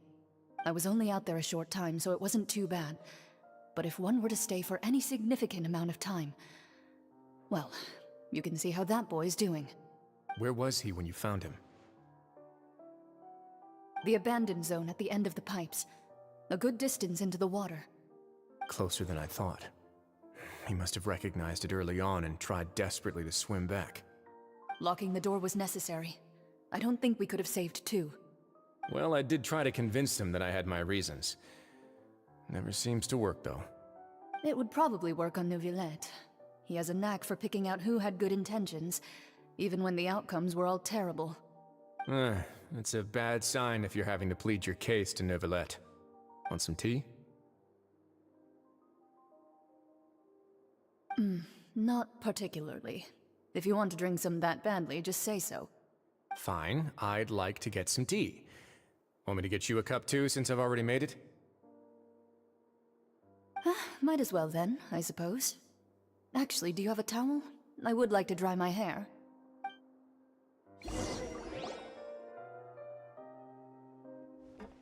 Linny, are you okay?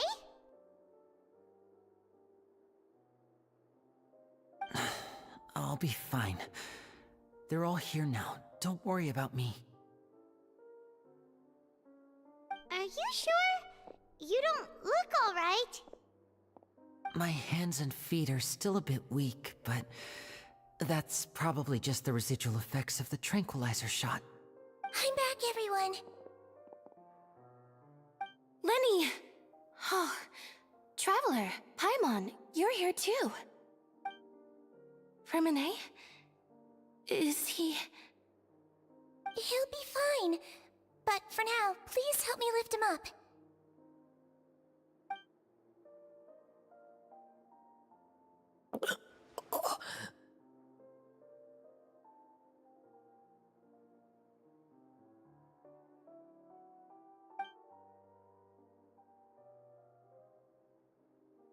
His breathing's beginning to slow down. Give me a hand and help me get him to the infirmary. Yeah, I'll take him from this side. Lynette, together? On it. Traveler, you seem pretty worried about him. Want to come with us?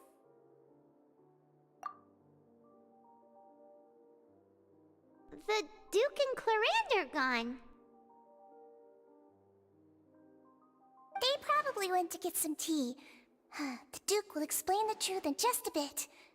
Miss Clarande will need a break, since she only just returned from rescuing Fremine out of the sea.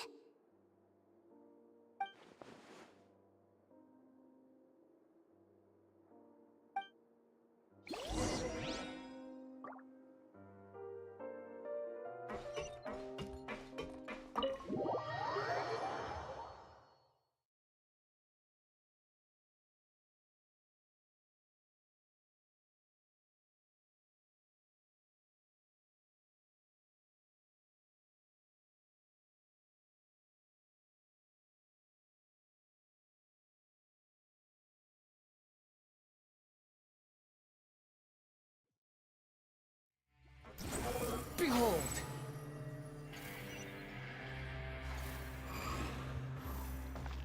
Quit following me. Squall and Fury!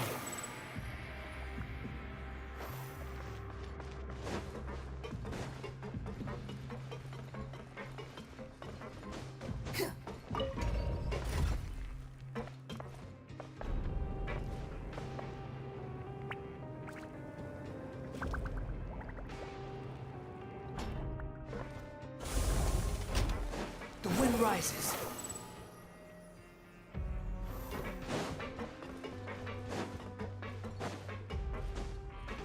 Behold!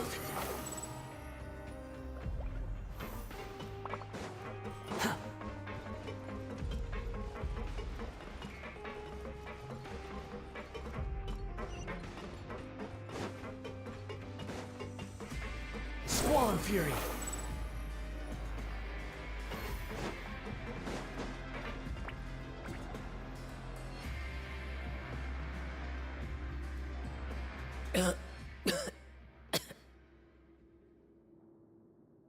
He's awake.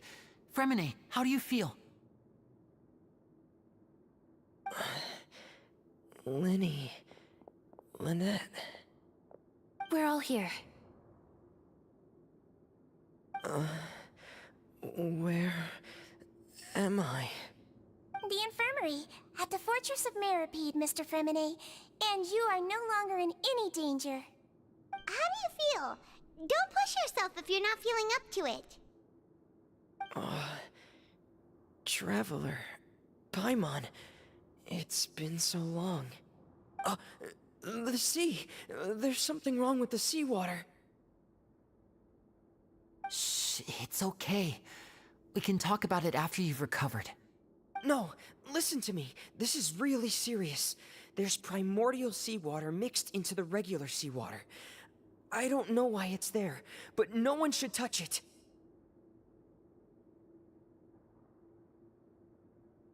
Pipes. Right, the pipes. It's all coming back to me now.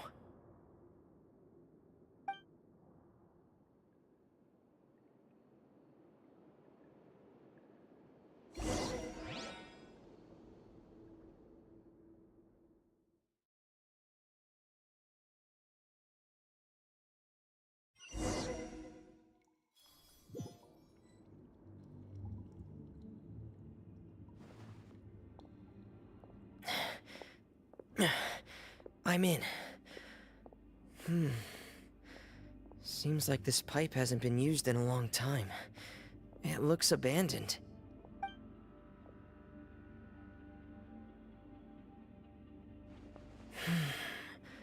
Where could Master Child be?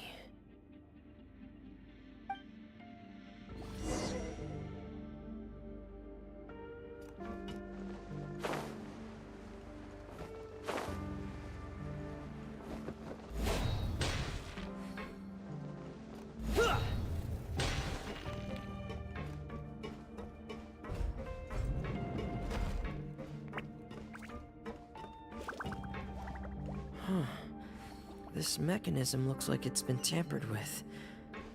Could he have done it?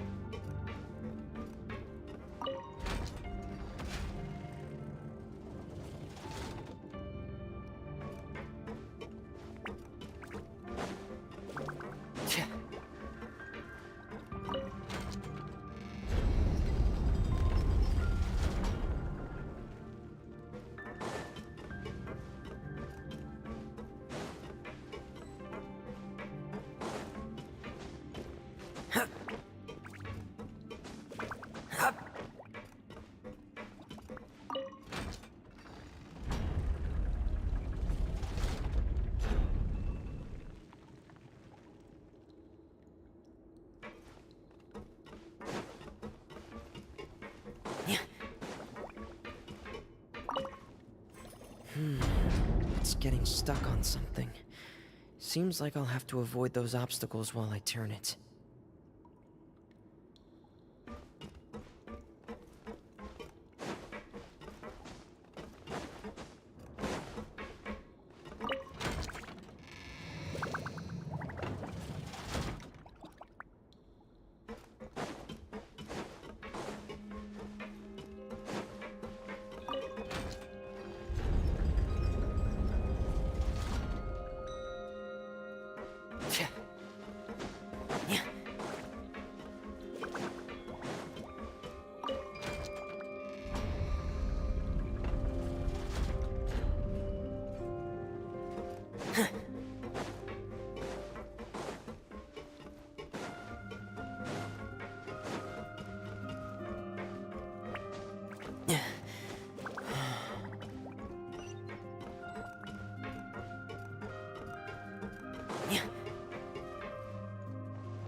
This is where the water starts. Okay. Master Child probably dived into the water. I'll go take a look as well.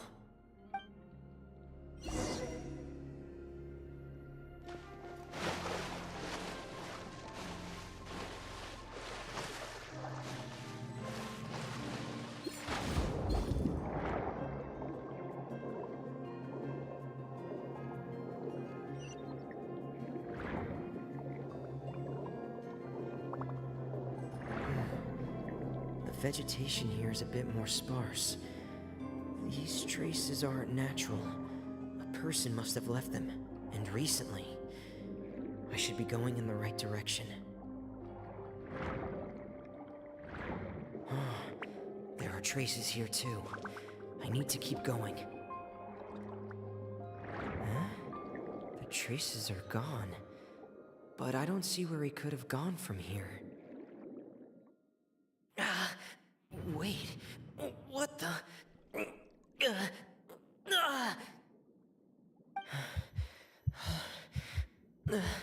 My heart is racing, and it's getting harder and harder to breathe. What's going on?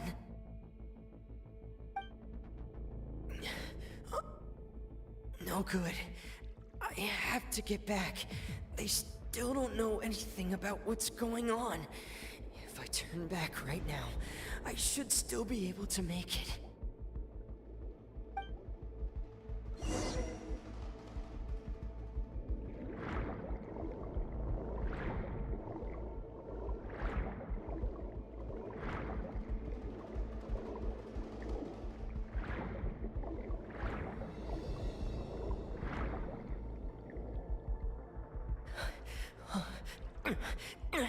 I can't die here.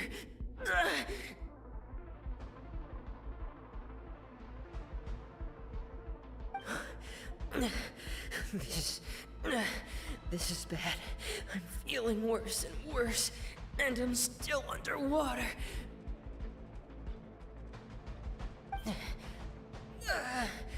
I have to push on.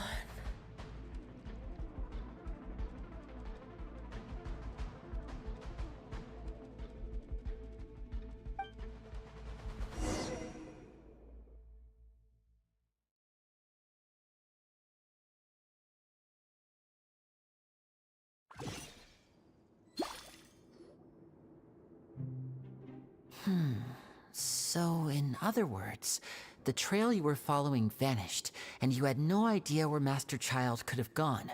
But there was also no obvious place for him to have disappeared to. That's right. I tried my best to swim back, but I had already put some distance between myself and the fortress, and I just couldn't find the strength to keep going.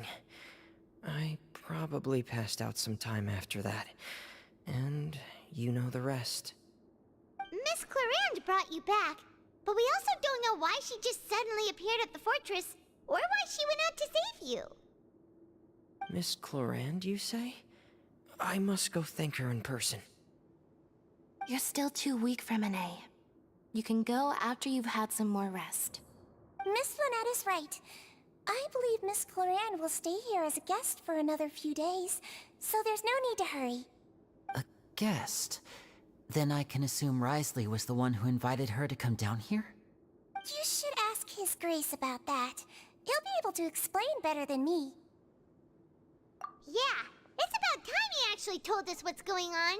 Wanna come with us, Liddy? No, please go on without me. I don't want to leave just yet. Lenny. The logical part of my brain is aware that we're safe right now, but I still can't bring myself to leave. Both of you are just in danger. Understood. Then let's just sit together for a while.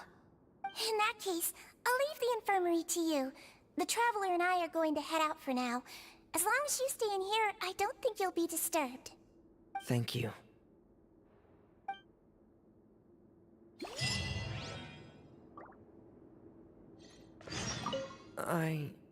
I'm so sorry, Lenny. I'm also really sorry, Lenny. I should have been more careful. Don't say that. It was all my fault. I was the one who should have been more careful. You two were nearly... If I was stronger, maybe I would have already found Master Child. No, how can you say that? Huh? I'm sorry. What I'm hearing is, we all dropped the ball at some point during the mission, so the responsibility falls on all of us. Isn't that right? Yeah, that's right. It's on all of us. Lenny, we understand that you're worried about us, but we're worried about you as well. Please don't blame yourself. We want you to keep your spirits up. Yeah.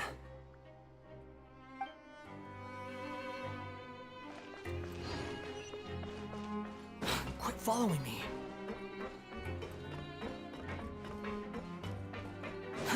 Too slow. Quit following me.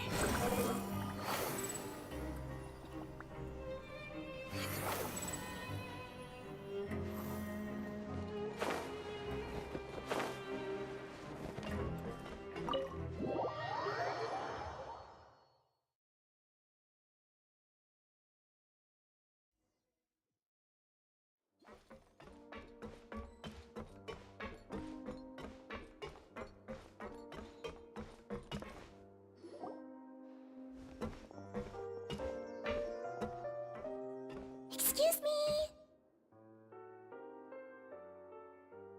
I take it Mr. Fremine's condition has stabilized? Of course! I wouldn't have left the infirmary otherwise.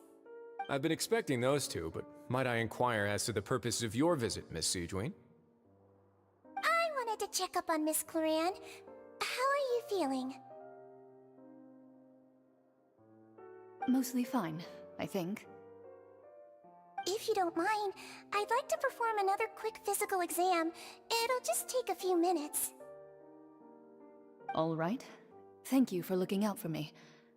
I'll take my leave for now, then. Well, want to explain yourself, Wriothesley?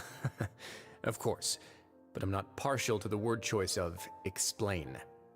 How about enlighten? Where should I begin? How about you start by asking me any questions you have? You can start with whichever one you'd like to get answered the most. Then Paimon will begin. Did you know about Lenny's goals from the very beginning? No. I just knew they were Fatui operatives sent to the fortress by the Knave. As for their specific goals, I only figured those out as you made progress on your investigation. You managed to monitor and stay ahead of them even though you didn't know what they were trying to do? They came here with ulterior motives. I'm quite adept at discerning what that kind of behavior signals. Initially, I thought their goal was just to investigate Child's disappearance.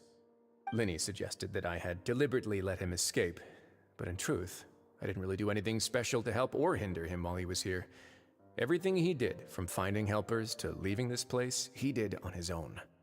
Of course, it's inevitable that the Knave would make a big deal out of her fellow Harbinger's unexplained disappearance. I'm also quite curious about where that Harbinger went, so I figured I might as well let the Fatui do their own investigative work. All I care about is the answer. So you were hoping Lenny's group would just do your work for you! You make it sound like that's a bad thing. Unfortunately, things didn't go as planned. I assume that Fremine has told you already, the ratio of primordial seawater around the fortress of Meripede is on the rise. The Forbidden Zone has always been Lenny's target, and you got roped into that investigation after running into him. I began to intervene out of concern for your safety, and also to prevent the fortress from becoming entangled in more irksome matters. Are the rumors true? That you're also a former criminal? Now, why would you put it like that? Isn't staying here all day and serving as the manager of the fortress a kind of sentence unto itself? Another form of prison? I just happen to have some support from the rest of the inmates. That's all. Oh, right! Paimon wanted to ask, who invited Cloran down here? Me, of course. I paid her good Mora to come down to the fortress for some field work. As a champion duelist, Miss Cloran could be considered to be an independent party. I needed to find an exceptionally capable person to help me get through the impending crisis. And saving Fremine was part of that crisis? You can think of it like that, yes. Credit where credit is due, that boy is quite adept at diving. Had conditions not been as hostile as they were, he probably would have found the missing Harbinger already. That's not something you should be asking after. Neuvillette only asked you to investigate Child's whereabouts. All I need to prove to you is that the Forbidden Zone had nothing to do with the Harbinger's disappearance. That should be clear now that you've spoken to Fremine. But we've already uncovered that there's something wrong with the infirmary, and we've answered a bunch of questions that you threw at us. Isn't it about time that you answer our last question in return? You make a compelling case. Do you really want to know the answer that badly? Yeah, Paimon really wants to know. Even if the truth may not be pleasant? Follow me.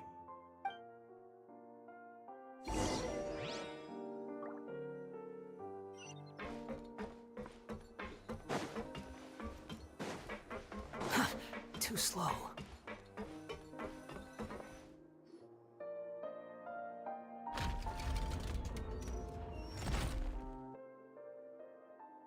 There's a hidden door here? And a whole basement behind it? Huh. You're pretty good at hiding stuff, Wrysly. It seems you've forgotten just what kind of place the Fortress of Meripede is.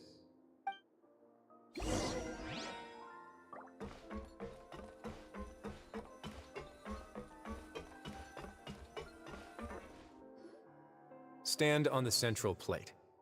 Wait, is there a secret mechanism or... Whoa!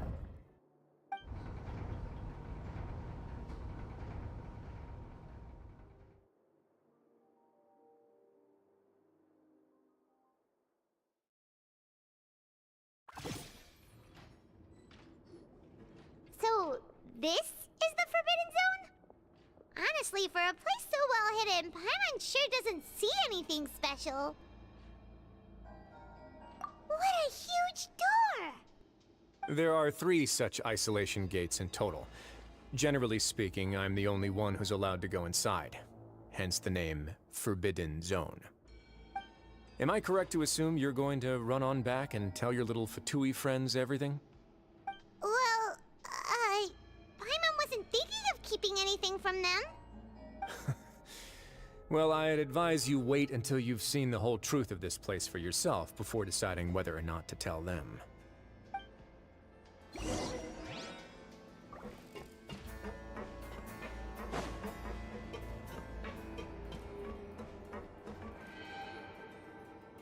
Huh. So there's a switch on the side. Stand back.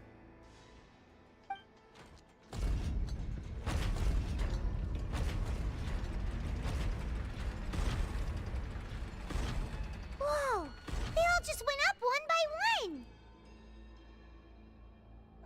Go on, have a look.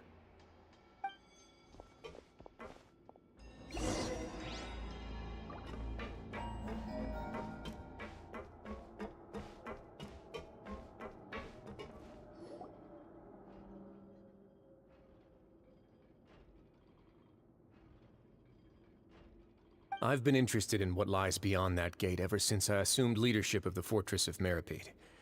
Of course, it would be unwise to recklessly open it, but it'd also be risky and negligent to simply ignore any potential danger that could be behind it.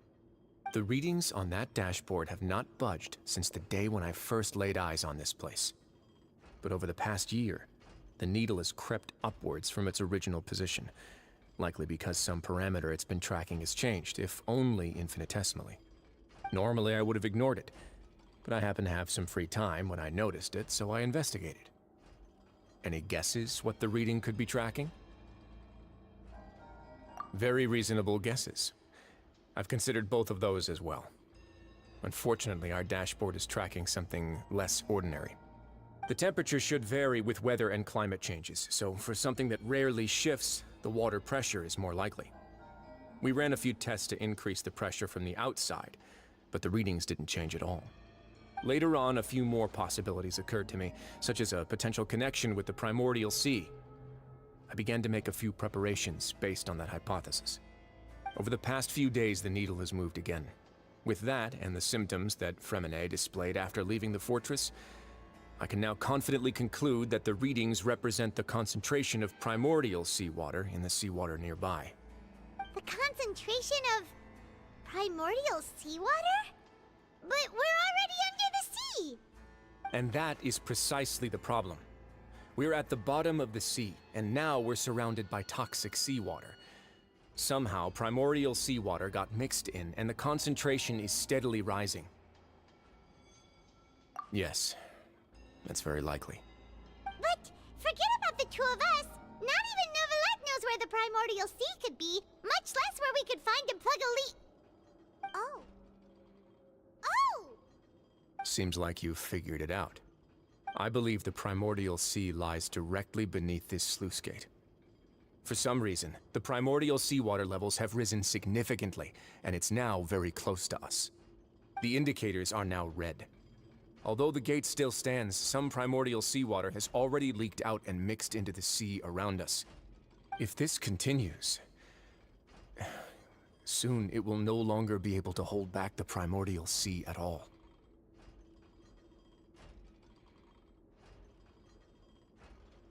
Yeah, you know what the legends say. If this place falls, then everyone in Fontaine will be turned into puddles in the span of a night. But that's just too weird! Why would the Fortress of Meripede be built right above a sluice gate for the primordial sea? Who built this place anyway? Your expression tells me you think this might be part of a vast, complicated conspiracy. To be honest, you might find the actual answer may be exceedingly boring. It's just that the secret of the Forbidden Zone had been long forgotten by the nation before I rediscovered it with my research. There's no single founder of the Fortress of Meripede in any traditional sense. What we know about its history has been left to us by the people who used to live here. When the previous Hydro Archon Egeria ruled the land, all convicted criminals from Fontaine were exiled. The people drove the criminals away like a wolf pack chasing away the banished. The criminals received no sympathy of any kind from the people. They were exiled to the desolate seaside, where they experienced only pain, struggle, and the bone-chilling cold. Some of them began to repent and prayed to the Hydro Archon, asking if there was still anything they could do. The Hydro Archon took pity on them and said, "You may go guard my secret, deep underneath the waves." And so, leaning on the power of the Hydro Archon, they gathered underneath the sea and began to build a fortress. They became a community down there in the deeps, and over the years helped it to grow. As the number of exiles increased, more and more people joined the community. When the first group of exiles died, they left the yet unfinished fortress to their successors. The Hydro Archon continued to lend her support, allowing the fortress and what it stood for to continue growing ever larger. Before long, this dark underwater fortress became the Sinner's only home. And with that, the people here stopped referring to the fortress as a prison. They saw themselves as repenting sinners who would regain their freedom once they had sufficiently redeemed themselves. But as time went on, people also realized that the fortress was a lonely place. Once they had gotten used to life here, they could no longer feel comfortable living in the overworld. Once they had finished serving their sentences, some people left and some others chose to stay. They'd find some idle position and let their withered souls fade away with the ancient secrets of the past. After many, many centuries, few people still remember the reason for the fortress's founding. Now they just see it as an integral pillar of Fontainian society, as the place where criminals deserve to be sent. Now and again, researchers manage to break one law or another and live out their days in the fortress. I learned all this from an elderly historian. Everyone else just thought he'd made it all up. But now you know every part of that history is true. Indeed. It's just as the prophecy says. If this gate fails, then everyone will be dissolved into the sea. To be frank, not really. But sadly, that hasn't stopped this prophecy from proving all too accurate. Prophecies are troublesome things. Just hearing one will create the first wave of panic. Seeing signs of it will bring about the second, and actually witnessing it in real time, the third. Let's go somewhere else. I want to show you something.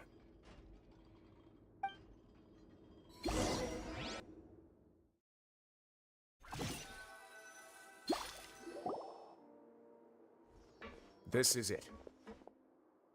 Your Grace, perfect timing. The results from our last round of experiments have... Wait, Jurier, he's not alone! Huh? Lorvine and Jurier? No need to panic, you two. I've already told them about our plan. What? After you warned us not to tell a single soul about any of this? I'm skeptical as well. Are you sure they are trustworthy? The results speak for themselves, don't they? These two may already know more than you could ever imagine. All right then, if Your Grace insists. They seem harmless enough, so I'll trust them for now. Well, how about some reintroductions? This is Jurier, one of the highest-ranked researchers from the Fontaine Research Institute. He used to work under Edwin. I trust that you've heard of Edwin? Good. Saves me a bit of time explaining. Edwin's main areas of research were archaeum and gravimeters. As his assistant, Jurier is quite familiar with them as well. I hired him to be my technical consultant. You want to blow up the Fortress of Meripede? Ah, what a lovely idea. I'm already imagining it in my head. Gotta admit, I'm tempted as well. Guys, focus! Focus! That taskmaster over there is Miss Lorvine, and is also one of my technical consultants. While Jurier used to be Edwin's assistant, she used to be Jurier's assistant. Ooh, are they together?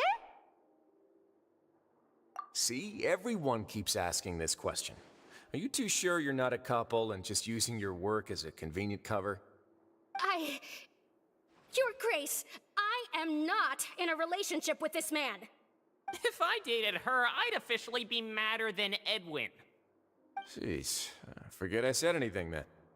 Follow me. Whoa, there's another door that goes right up. Your constant amazement makes it seem like the fortress can do anything. But Paimon really thinks everything's super cool.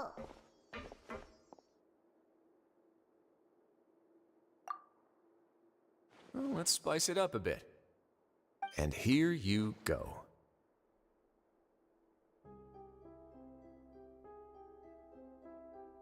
What a huge ship! This is also a production zone that Paimon's never seen before. What's going on? How much do you know about Fontanian history? Not much at all. Well, then maybe you haven't heard the story of ancient Lemuria. To give you a quick rundown, Fontaine used to be ruled by the Lemurian dynasty. According to legend, the Lemurian king Remus came to this land after being inspired by divine revelation and found the seer Sibila, who had taken on the form of a golden bee. Taking the golden bee with him and riding on a huge ship, the Fortuna, he created his nation above the surging waves. He called his nation Lemuria and used the Fortuna to incessantly search for new tribes and islands, calling on them to join his empire. There's a ship in this story too? Where there's water, there'll be ships. People believe that hope can always be found at the end of a voyage. Do you believe that too? To a point, I think. As you've already seen, I have a whole factory's worth of labor, materials, and technology at my disposal. Certainly can't hurt to give it a try. So the moment I began to speculate that the Primordial Sea might lie underneath the gate, I also began this project. Were you inspired by the legendary Fortuna? Maybe. Fontanians need something to hold on to cope with the impending disaster.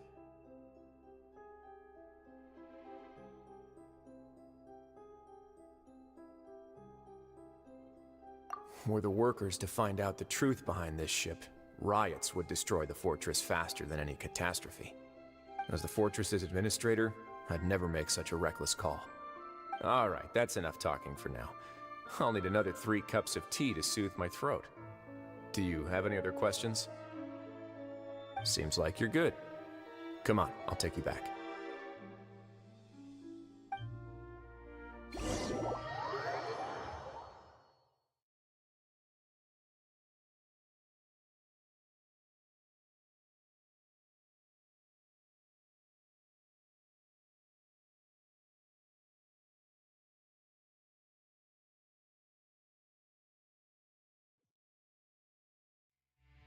I'll leave you here for now. Oh, thank you so much. No worries. But don't forget, it's up to you whether or not you want to share what you just saw. What you do from here on out will likely affect those 3 as well.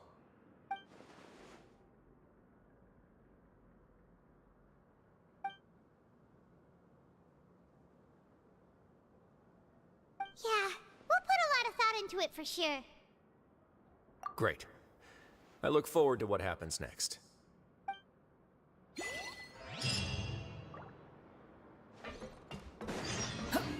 Quit following me.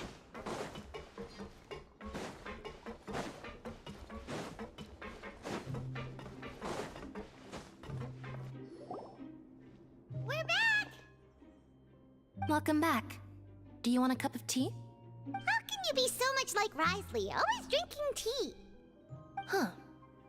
Actually, now that you mention it, I just remembered something now. While I was sedated, I could still barely hear 2 people talking next to me. They were discussing everything, from the leaves, to the water, and even the teacups themselves. Must have been Wriothesley and Sigewinne. Yeah, I heard 1 male voice and 1 female, so it should have been the 2 of them. They really were just talking about brewing tea. I really can't make sense of this place. So, Traveler, Paimon, were you able to learn anything from Wriothesley? Yeah, he explained everything. Very well. Then, would you mind checking your answers against my speculations? Yeah, I took the time to rest, so I'm feeling a lot more relaxed now. Nobody else is around, and Miss Sigewin is also busy with something or other. So let's just talk here. All right, then I'll posit my theories. I asked myself 3 questions. Firstly, why was Fremine affected by the primordial seawater? It was because he dove into the sea. My theory is, the long-lost primordial sea is probably very close to the fortress of Meropide. Ooh, he's good. He got that right on the first try. That's our Linny. Secondly, Wriothesley's attitude changed dramatically during the course of our stay here. He ignored us completely at first, then suddenly roadblocked us. Why? I spent quite a long time thinking about this. If he has been monitoring the Fatui since the very beginning, he probably ignored us at first because he was hoping we could find Master Child for him. What's more, the Fortress of Meropide is not part of Fontaine's court system, nor does it report to Iudex Nervulet. Wriothesley is basically the king of a no-man's land. As long as the fortress doesn't do anything about Master Child's disappearance, Father can use it to pressure the Fontaine authorities. And while the 2 factions are pitted against each other, Wriothesley will be free to move between the parties of interest. If I had to guess, he probably has something that he's working on himself. It's likely related to the secret of the infirmary, but I just can't think of what it could be. You're super smart. Thanks so much. Then finally, there's the last question. If Wriothesley does have a plan, what could it be? All I know for now is that his plan probably has something to do with the changing nature of the seawater. He's even gotten Cloran to help him out. That can't be the full extent of what he's doing. There's probably a secret passageway behind the block in the infirmary, and there's something big in the fortress that most people here never get to see. He has a bargaining chip, and it could be important enough for Father to deal with him directly. I don't have enough information, so I have no idea what his chip might be. But let me guess. You have the last piece of the puzzle.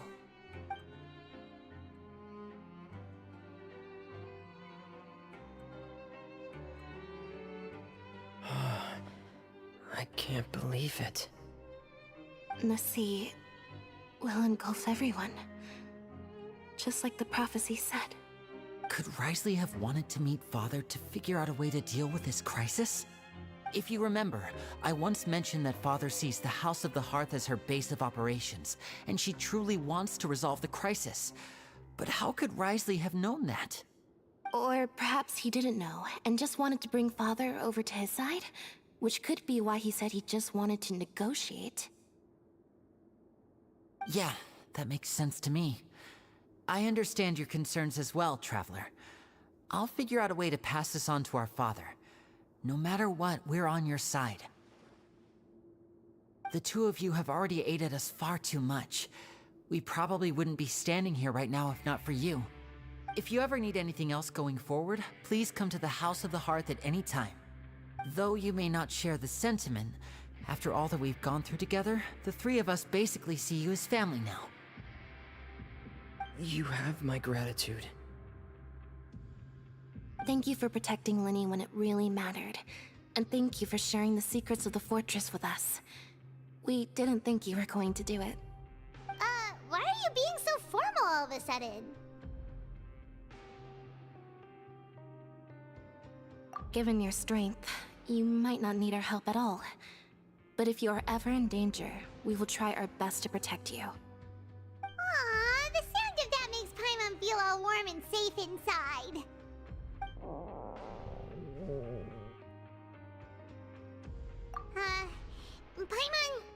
Paimon's hungry.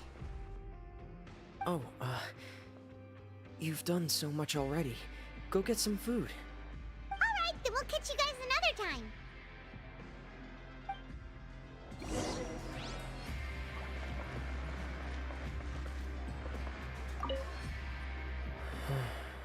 I feel like I should try to become someone more capable of helping. You're incredibly helpful. Lenny thinks so too. Yeah, You two are always telling me not to push myself, but aren't you just like that as well?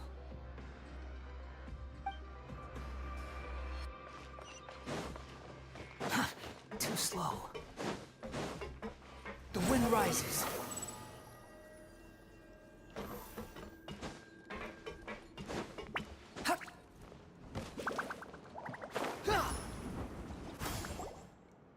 It's time for dinner. Welfare meals now being served in the coupon cafeteria. Come on, let's go pick up ours as well. Traveler and Paimon, over here. Are you here for dinner too, Miss Sijuin? And I'm taking the opportunity to prepare Miss Cloran's dinner as well. Huh. You're right. She's actually sitting in the fortress cafeteria. What would you like to eat? Yep, you can. I've already talked to our chef, Mr. Wolsey. It's all on me today, so you can get whatever you'd like. Me too! Don't forget Paimon! No problem. Just leave it to me.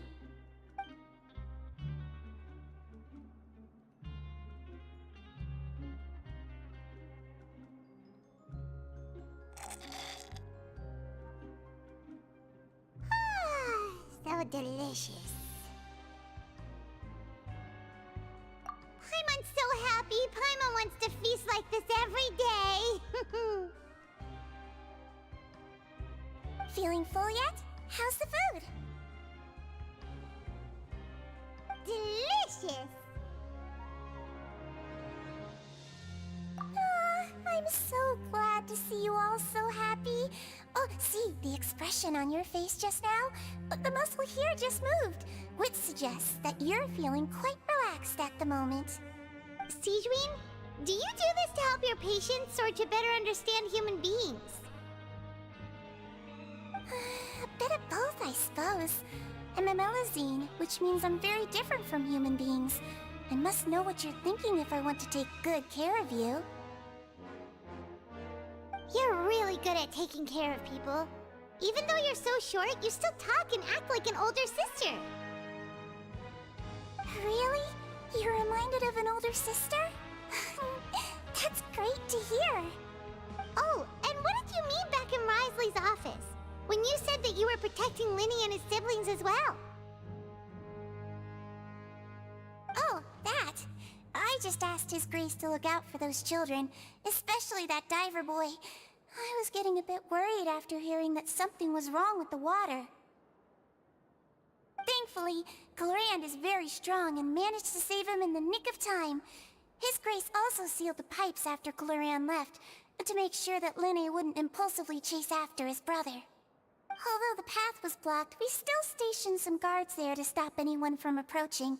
They were instructed to only open the door once Miss Clorand had returned. Oh, and I was keeping an eye on Mr. Linny as well. We had to press him, but we couldn't allow him to be in any real danger. You were all super considerate and really thought everything through.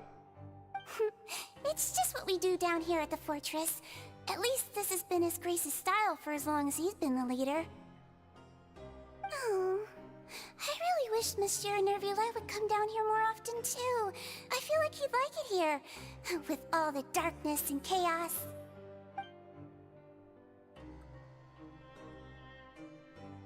Get a good night's rest, you two. You both worked very hard.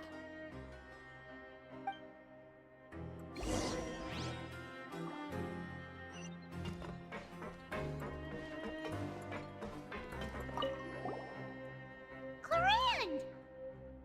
Ah, it's you two. How's dinner? It's all right. Miss Sijuin really put in a lot of effort. So we heard that Wriothesley invited you to come down to help, and you saved Fremine too! You sure work super fast! Oh, it was child's play. Still, Paimon didn't know even champion duelists could take on side jobs. Oh, and why aren't you eating with Sijuin and the Duke? Won't you get bored eating by yourself? Miss Sijuin was with you, and the Duke has business of his own. Actually, didn't Navia say that you went out for dinner with her as well? Yeah, First time in a long time. First time in a long time? So you mean you've gone out to dinner with her in the past? In the past, yes. You seem to be enjoying yourselves here. Things will be getting messy at the fortress soon. Don't run around unnecessarily.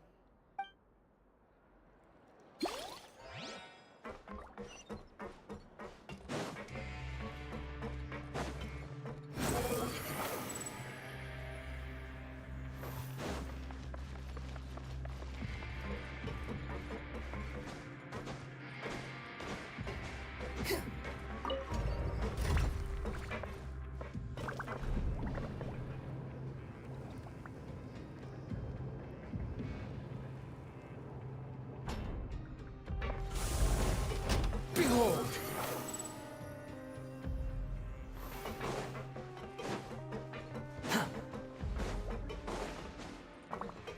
Squall and Fury!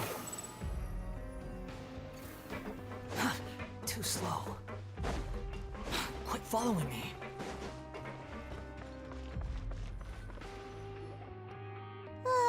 So much has happened. Paimon just feels absolutely exhausted now that she's finally relaxed. Paimon's super sleepy. Are you sleepy too?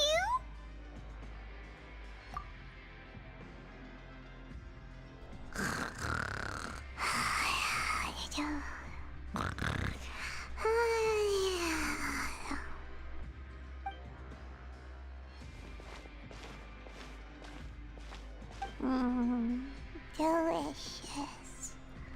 Paimon wants seconds for free.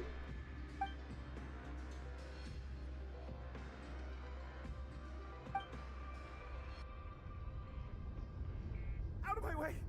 Get out of my way! What happened? Why is everyone running? No idea, but something must have happened. Stop asking! Who's yelling? Paimon still wants to sleep.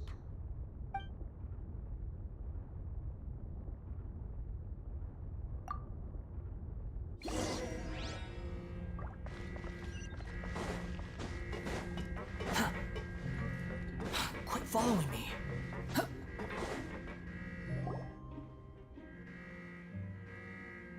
What happened? Why is everyone running around? Hey, what are you doing? No time to explain, mate. Goodbye! Hey, wait! What's wrong with these people? They won't even talk to us. They're here! There you are! Oh, thank goodness!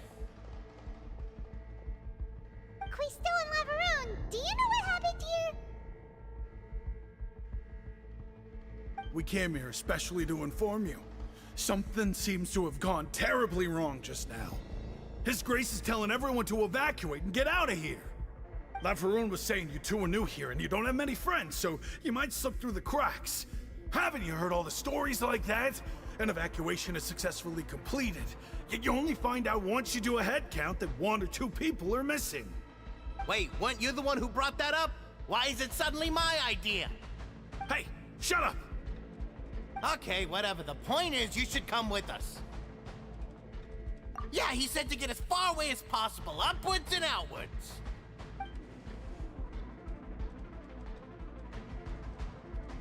Oh no, it can't be that thing!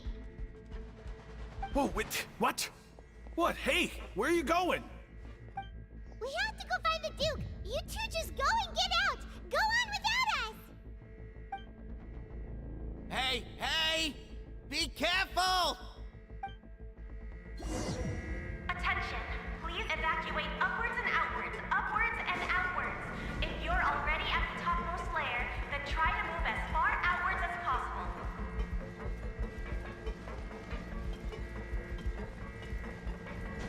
Attention! Please evacuate upwards and outwards, upwards and outwards. If you're already at the topmost layer, then try to move as far outwards as possible.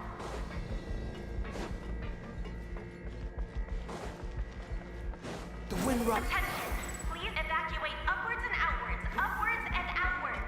If you're already at the topmost...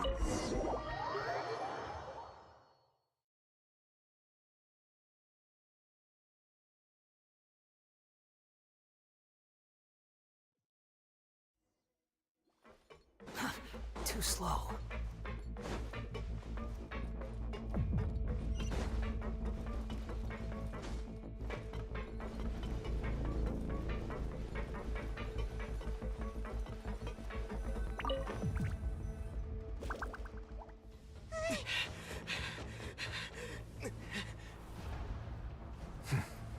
They're here. Just like I said. What happened?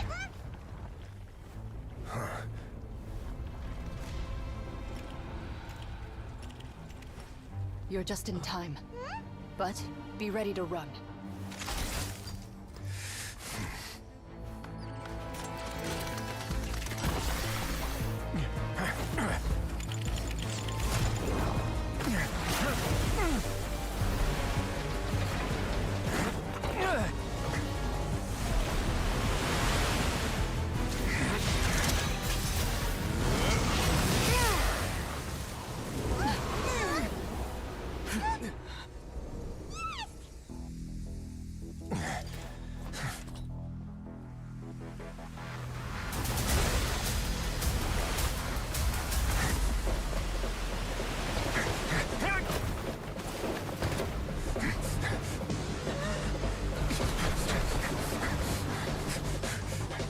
Three, two, one.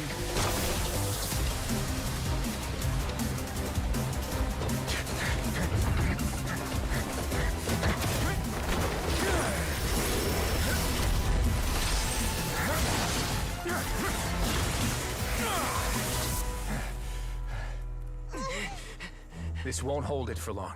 Find 𝂸🂸🂸🂸. Tell him the defenses are about to collapse. Then what will happen to you? Until he arrives, we're the last line of defense.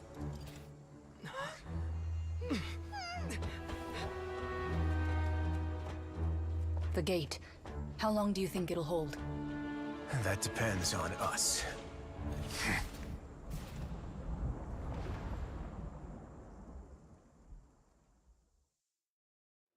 There's no...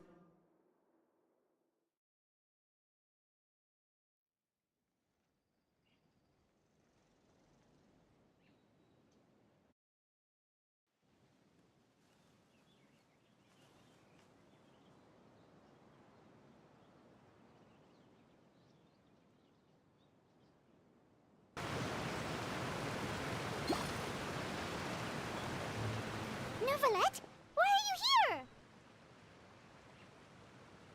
Traveler, I need you to head to the Opera House immediately. Furina will soon be meeting with the knave there. You must protect Furina, and make sure she doesn't spend too much time alone with her. Will do. You have my sincerest gratitude.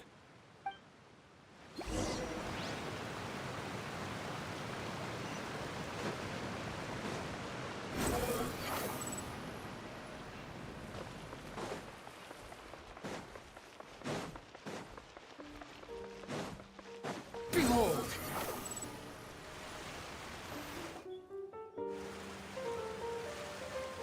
Look! There are a ton of Fatilian Palais Mermonia people over there! The knave is probably here already. We need to hurry! Are you two the traveler in Paimon? Monsieur 𝂸🂸🂸🂸 has left instructions. Please follow me. Though I'm sure he's already explained, this should be a mostly cordial conversation, unlikely to give rise to violence. But it would be most appreciated if you could protect Lady Furina to the best of your abilities.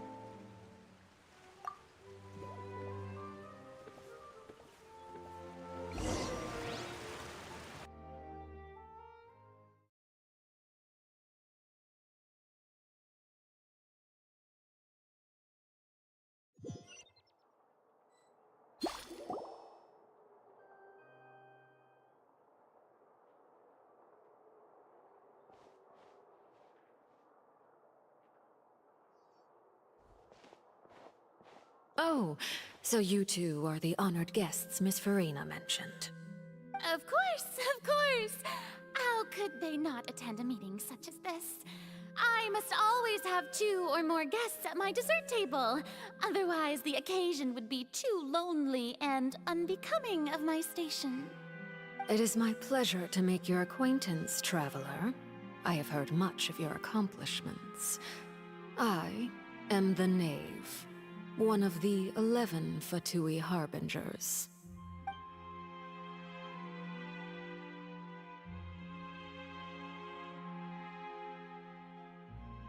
I've already prepared seats for you. Come, sit beside me. Perhaps you two are unaware of how Miss Farina and I do things. You see, we actually recently agreed to get together for tea when we had the time. See this?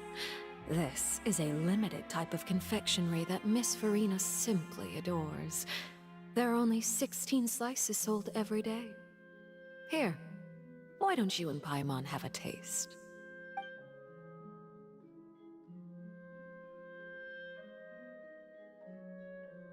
Traveler, what do you think of this cake? That's good to hear. So what Child said was on the mark after all. You do share a taste in desserts with Farina and I.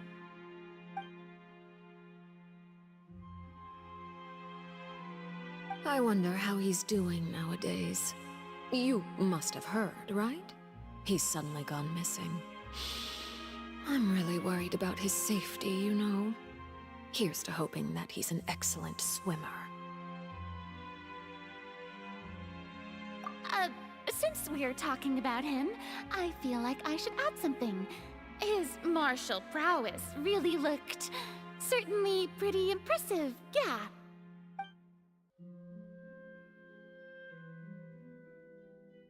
Oh, so you're also familiar with his aptitude for fighting, Miss Farina.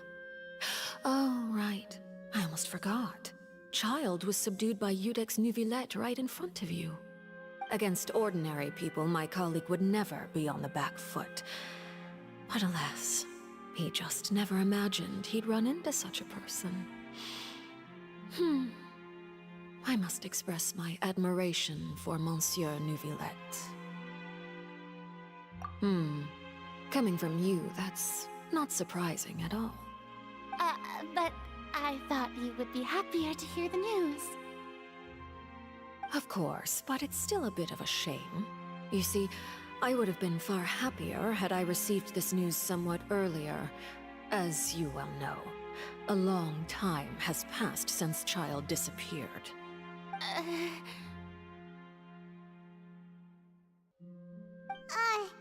Well, in any case, there's no need to worry.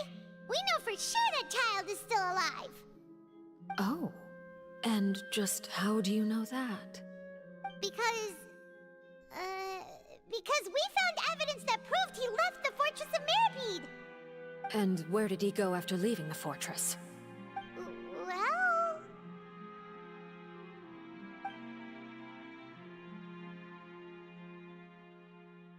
The Fortress of Meripede lies deep beneath the waves.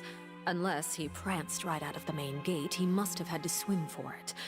Do you have any proof that he surfaced safely? Ah, that is good news at least. His sister Tonya sent a letter to Fontaine not too long ago. Since he was unfortunately unavailable, I picked it up on his behalf. Do you have any idea how he usually writes back to his family? Dear Tonya, your letter made me feel like we were still enjoying our time in Snezhnaya together. I'm currently admiring the scenery on the streets in front of the opera house. Is it something like that?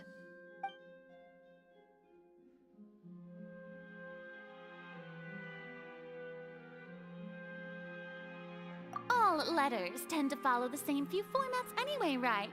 As long as the contents are accurate, it doesn't matter so much how it's written or how it's worded.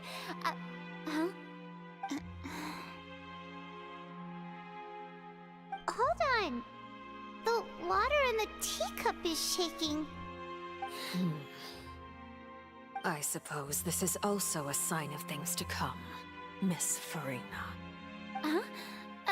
I don't quite understand what you're trying to say.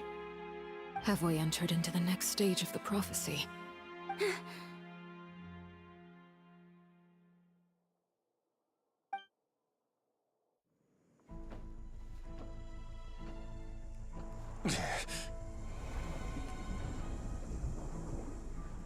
My thanks to you both. I will take it from here.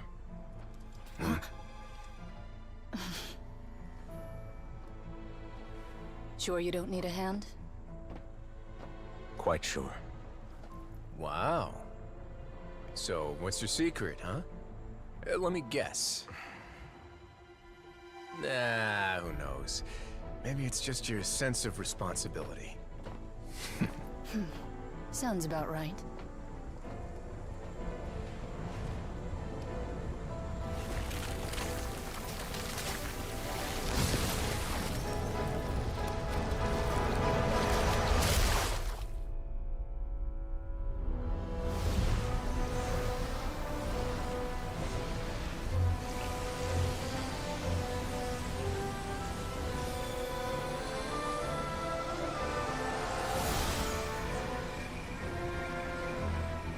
Day may come when the prophecy is fulfilled, and the waters burst forth. But it is not this day! This ancient power could easily obliterate an entire race. A tsunami of fury would unleash endless catastrophe.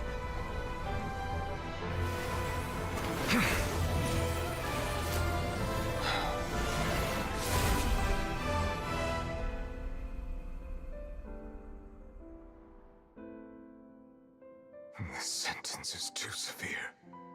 Forgive me for overruling it.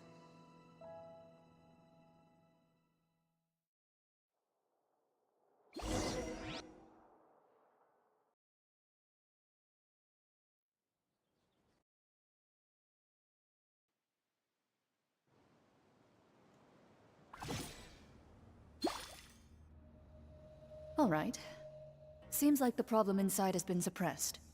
Let me guess, we're safe for now. Indeed. But only for now. I win this bet. You owe me a present. Very well. It was indeed just as you said. You made a bet?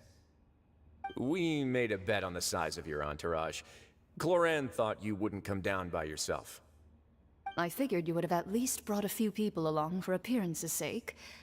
It appears I underestimated just how confidential the mission was. Shouldn't you have gotten used to confidential missions by now? That's just how the courts operate. So what gift must the loser give? Tea? He already has tons of tea in his office. I'm thinking about a set of legal codices. That wouldn't happen to be a dig at my lack of legal awareness, would it?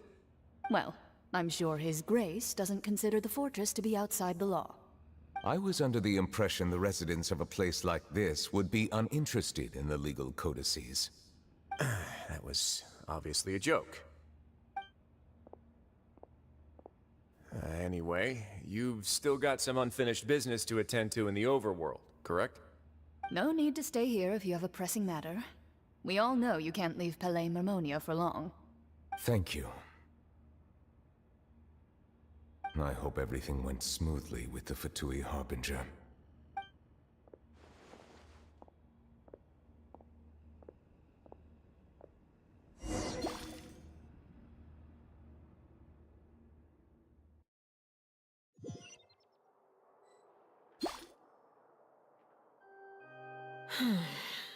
I must say, we've spent long enough playing house. Miss Farina, as the Hydro Archon, I am sure you understand the exact meaning of the phenomenon we just witnessed.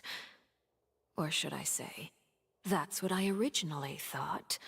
But looking at your expression, was I wrong? And you haven't a clue? What are you trying to say? At this point, I don't think there's any more need to speak as diplomatic representatives. Allow me to speak to you now as just a Fontanian. You know the prophecy by heart, and also that every part of it is being proven true. Yet, here you are, relaxing, drinking tea, and eating desserts as if it's all nothing more than a few stray bugs in your garden. Do you really think that's acceptable? The prophecy's hanging above our necks like a guillotine. Every faction is looking for a way to either avert the disaster or save their own. Even the orphans of the House of the Heart have devoted everything to saving their homeland. But you? It beggars belief just how nonchalant and carefree you have been. From the very beginning, you, the god Focalor, you have utterly failed to take action. You're wrong. I've never ignored the prophecy, nor have I just been passing the time in self-indulgence. Retract your accusation and stop doubting the wisdom of the gods with such absurd conjectures! I am not alone in my doubts, you know. All the children of Fontaine may be harboring the exact same thoughts right now. Oh, great Hydro-Archon. How are you going to save them? Save us? How are the people you've sworn to protect supposed to survive in a land that will soon disappear beneath the waves? I have my ways, and I've been working on them for all this time. Even if you look down upon me, you have no right to judge me. Fontaine will be saved. Even if I still cannot see the true future right now, as long as I continue on as I am, I will be able to hold my head up high!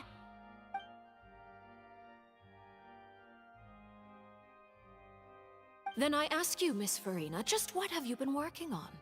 Where can we see it, and what is it doing to help?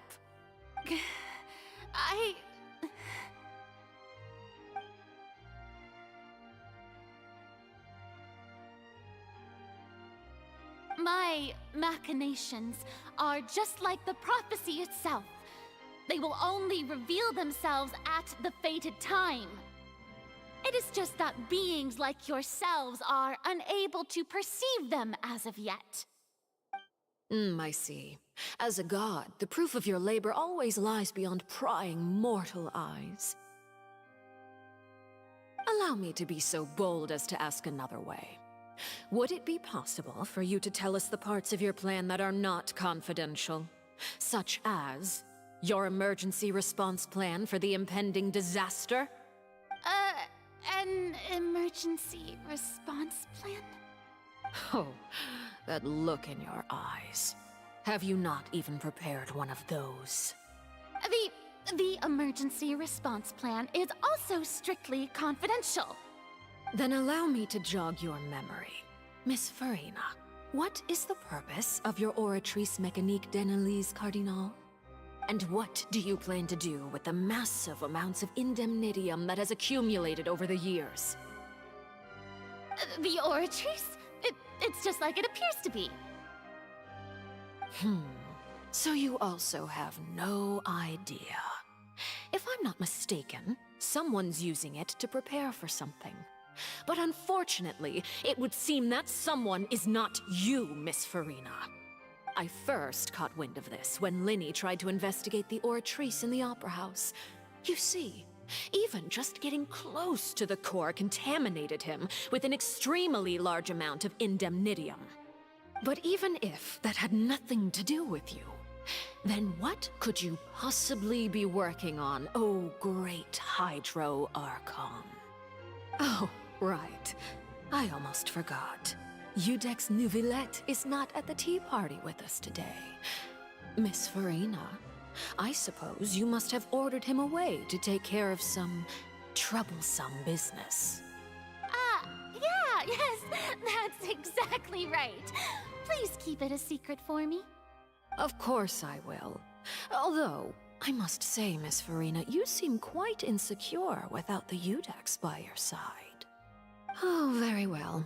Let's stop that conversation here. There are still a few slices of cake left, so please, help yourselves, everyone.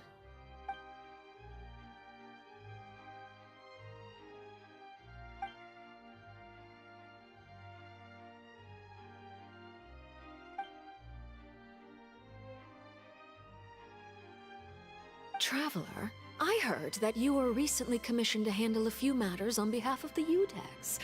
Why don't you take an extra slice of cake? Those who work hard deserve gratitude and praise. You too, Paimon. Thank you. Paimon will take you up on that offer.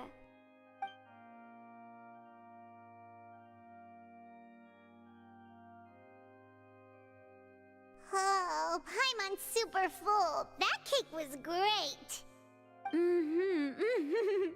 If it's on my tea table, it must be of the highest quality. Yes, and we must thank the knave for bringing these over as well. You're welcome.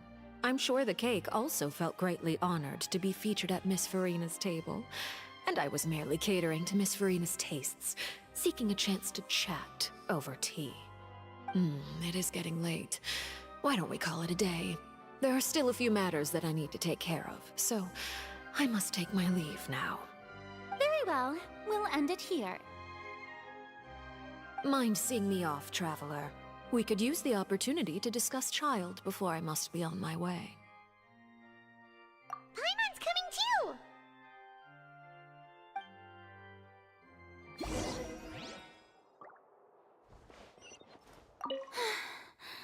The tea party turned out to be even more difficult than I'd imagined. Why are you looking at me like that? Is something the matter?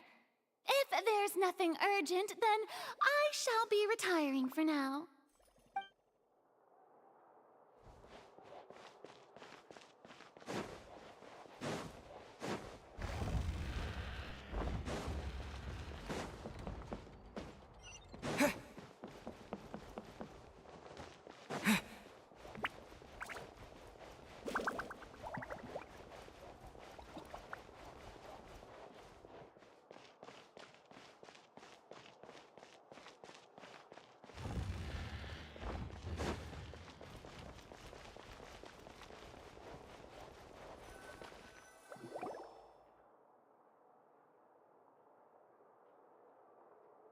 I'm glad that you were willing to come with me. Of course, Child was just an excuse. I have no interest in your dealings with him. That's what Paimon thought. You lent your aid to the children of the House of the Hearth. As their father, I would like to express my gratitude.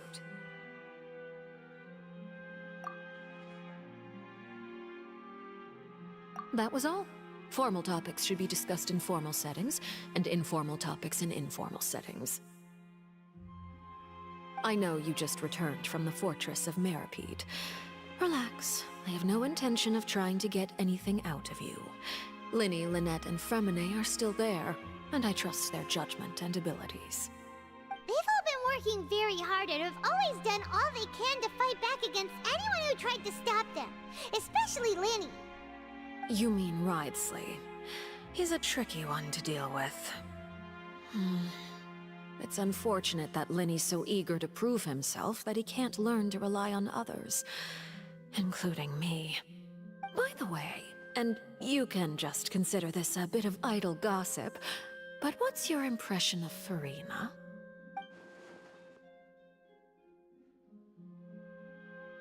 You are outside of our disputes, and the freest person in all of Fontaine, able to move around most easily.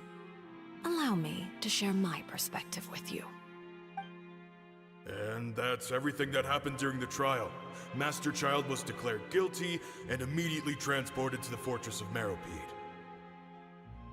Didn't he say he was coming here on vacation? Does he not feel an ounce of shame for all the trouble he has caused?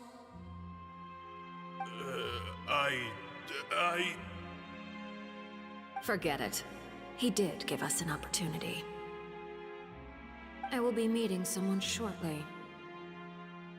Do you require help with any preparations? No need. I will take care of it myself.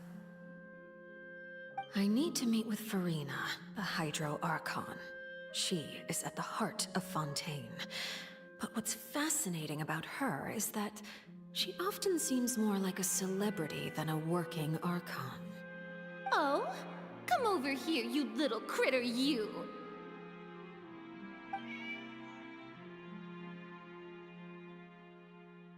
You dare to run from me? Stop right this instant! My goal is just to discover the location of the Gnosis. But I didn't expect the chance to approach Farina to be handed to me on a silver platter. This is so easy, it's actually making me a bit suspicious. Anything left unguarded is usually just bait. But no one will blame someone for taking the bait. After all, from the moment it was attached to the hook, the bait is meant to be sacrificed. It's just as I guessed in the second before I struck. The Hydronosis is not currently held by the Archon. In fact, this Archon doesn't seem like a god at all. And I sense that she's under some kind of curse. Who are you? And what are you trying to do? Please don't kill me! I'm begging you, please! The fear in her pupils is genuine, so perhaps she's not bait after all. Either way, targeting her has lost all meaning. I left the scene with ease. Nobody came looking for me, and nobody could serve as a witness to my near assassination of Focalor. I suspect even Farina dares not mention this incident to anyone. Not long after, my informants confirmed what I had guessed. After returning to her quarters, Farina quietly cried alone. She was so scared that she could not sleep that night, nor could she even bring herself to eat her cake. There's no doubt that there's something wrong with her. I began to entertain the possibility that she is not the true Hydro Archon. Perhaps 𝂸🂸🂸🂸 is actually the genuine article. I have to find the Gnosis. If the 𝂸🂸🂸 hypothesis is correct, he is probably in possession of it. Alternatively, it might have been hidden in a place that's hard for ordinary people to access. Yes, Father. My dear children, please speak. News from the fortress of Meripede. Master Child has gone missing. On top of that, the contacts and guards we bribed at the fortress have all gone quiet as well. Probably the handiwork of that RYZEN. I'm afraid so. This is a good opportunity. The value of a Harbinger is much higher than most would imagine. We now have an excuse to exert diplomatic pressure on the Fontaine authorities. Set up a meeting for me. I would like to meet the Hydro Archon and 𝂸🂸🂸🂸🂸. Oh, and I have an additional mission for you three. Yes, Father. Tartaglia's disappearance was not a part of my plan, but I can use it to make a breakthrough. With this as my excuse, I can ask for an official audience and continue my investigation of Farina and 𝂸🂸🂸🂸🂸. The initiative belongs to the House of the Hearth. My wish to investigate the fortress of Meripede will be a front. Lenny and his group will be responsible for the actual intelligence gathering.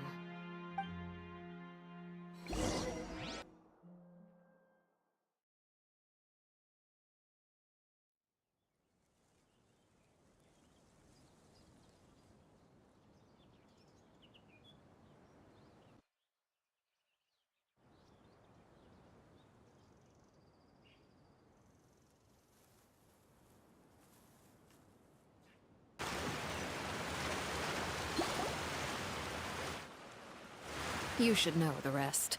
Lenny's group is quite close to you, so they wouldn't have hidden anything from you. You attacked the Hydro Archon? It wouldn't mean anything, even if you shouted it from the rooftops. After all, even Farina herself is still pretending that nothing of that sort ever happened. Alright then. I've now had 2 chances to enjoy tea with Farina. I have to say, the leadership of Fontaine is even more inscrutable than I had imagined. I once surmised that 𝂸🂸🂸🂸🂸 must be the Hydro Archon, but now, that doesn't seem right to me either.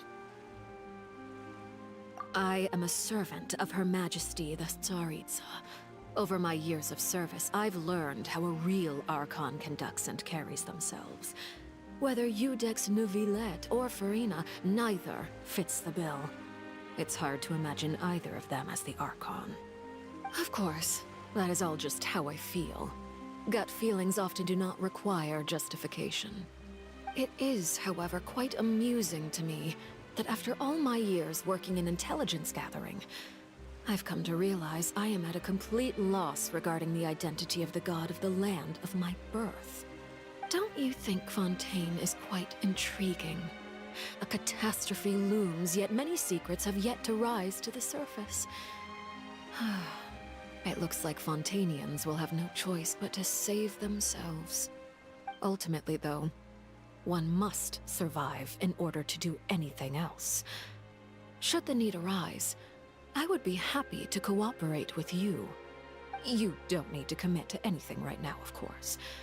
I have a feeling that the situation will continue to evolve, and as your name is often connected with noble deeds, I'm sure we will work together someday.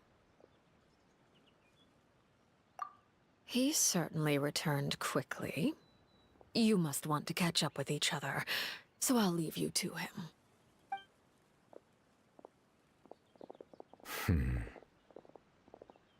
Neuvillette, is it over? For now, yes. But this issue will prove quite thorny in the long term. I'm concerned that sooner or later the prophesized events will occur. Thank you for protecting Farina. To put it simply, I used my power to force back the Primordial Sea and reseal the sluice gate.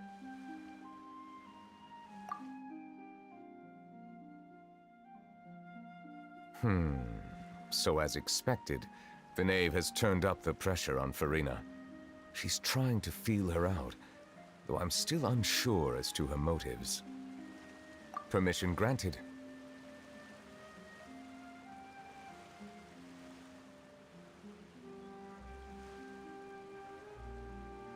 Whoa. It can't be that you're the real Hydro Archon, right? But that's just a speculation on our part, though. You can't tell us? Then that's okay. We can talk about something else. We won't try to force you.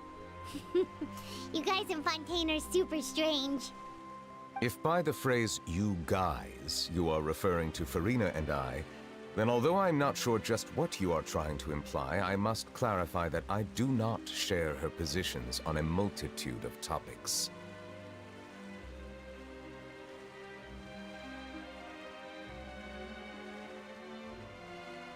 I believe so. The fortress has a long and complex history. It has seen much grief and suffering. And now, another catastrophe will soon be upon us. I mourn this turn of events. Huh? Why is it raining all of a sudden?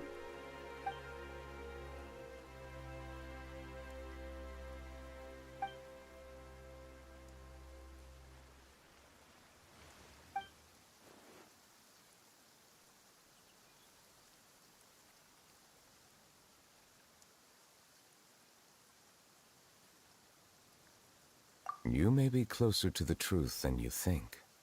Oh? And what are you thinking? The dragon of... what? Huh? Please do not be so surprised. Farina?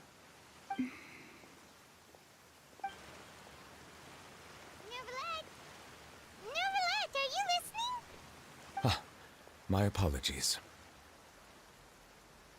We were just guessing randomly. We didn't guess right, did we?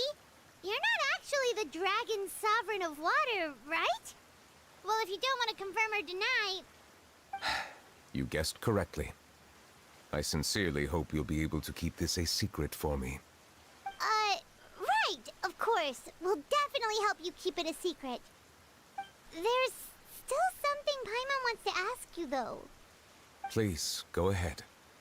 Well, if you are the dragon sovereign of water, and you were able to force back the primordial sea from the fortress, then since Fontaine's prophecy is all about seawater, couldn't you just use your power to solve the crisis? None of the currently living dragon sovereigns in the world, myself included, possess our full dragonhood. They say that when the first usurper arrived on Teyvat, they seized a part of the dragon's power. Today, that stolen power is the basis of the Archon's authorities. There are 7 elemental archons and 7 matching dragon sovereigns. The dragon sovereign of water who lived through that era perished a long time ago. As their successor, I know far less of that part of our ancient history.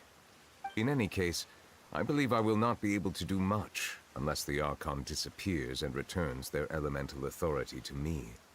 Given the status quo, however, I would recommend finding another way to deal with the prophecy. Oh, so even you can't solve it. I still have some urgent matters to attend to at my office.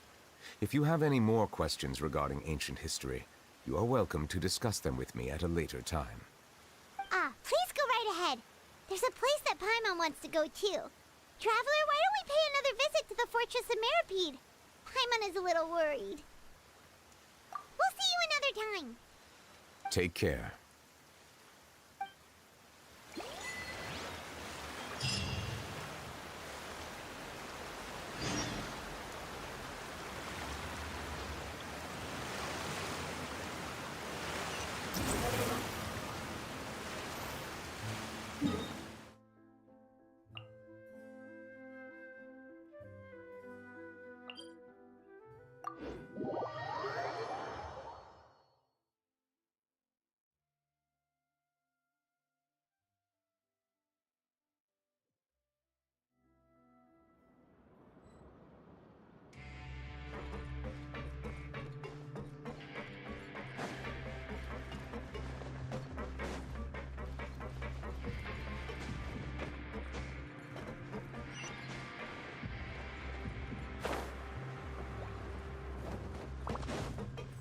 The wind rises.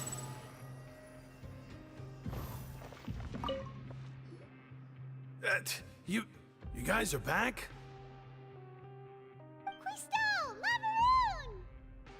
You guys didn't get caught and thrown back down here, right? Huh? No, not at all. And here I thought you'd managed to escape from jail during all the commotion. I'd held you up as legendary jailbreakers, but now you're telling me you just never left? We're sorry, but we just had some business to take care of.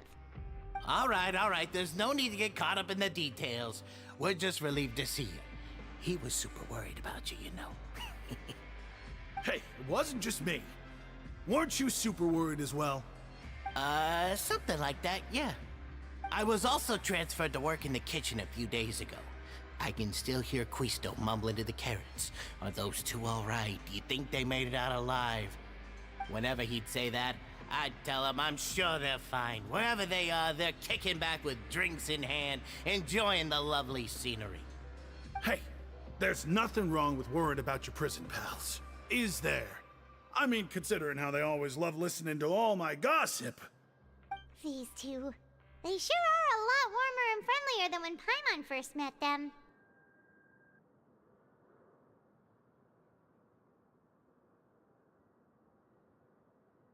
Oh, well, if you say so. I'll be watching you to make sure you finish every last bite.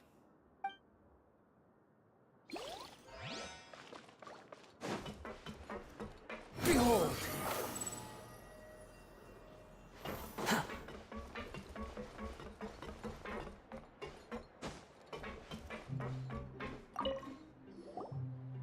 Sijuin!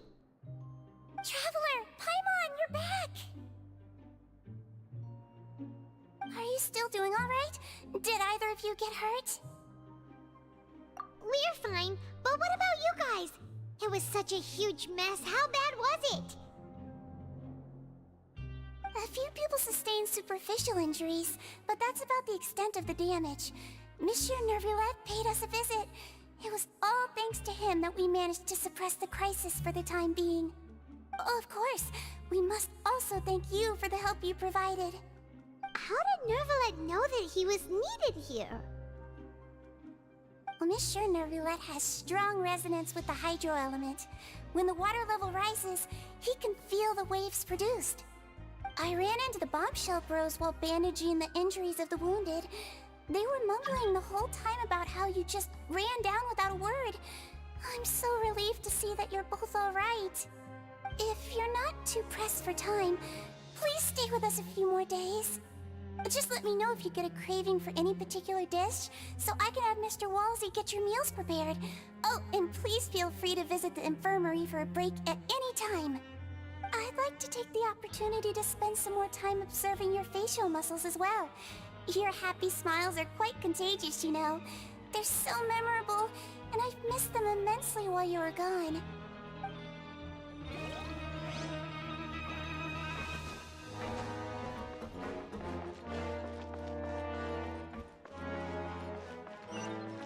Quit following me.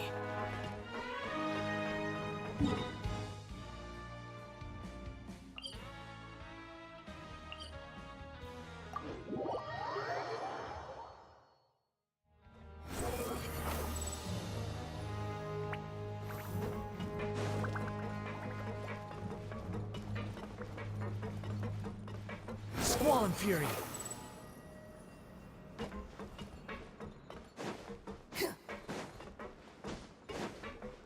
The wind rises.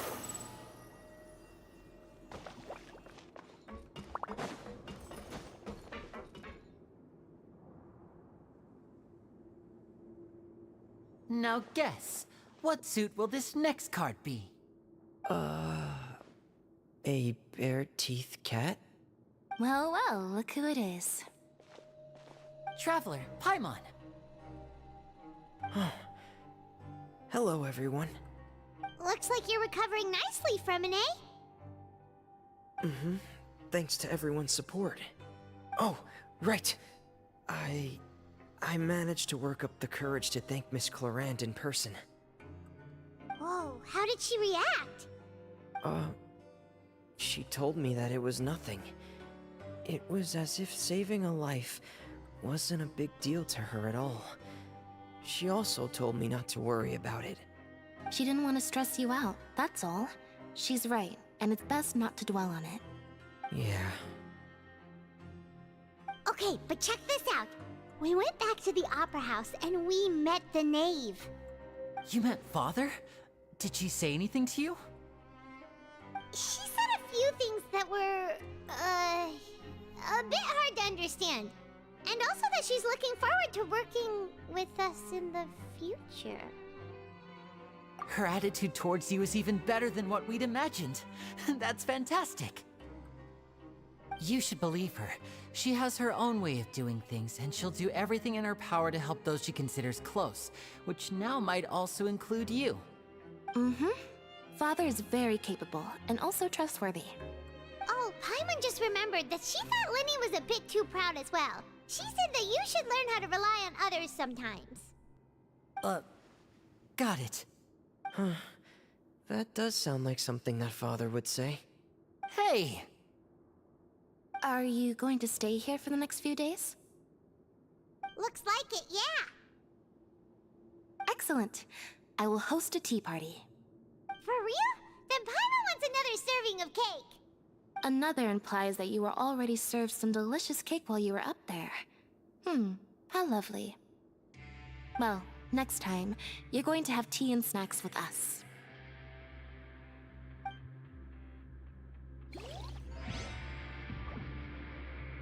We should start preparing that tea party. Oh, that's a great idea. I'm all for it. I'll help you set it up. Squall and Fury.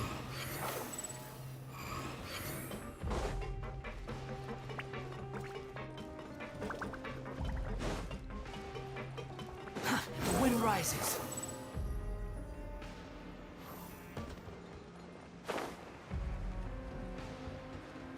Yeah.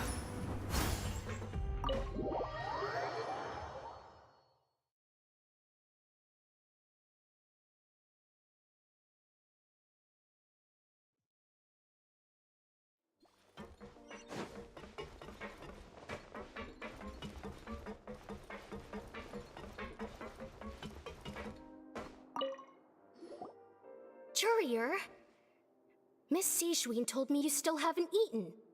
Yeah, I was working on something, so I forgot. That's no excuse for...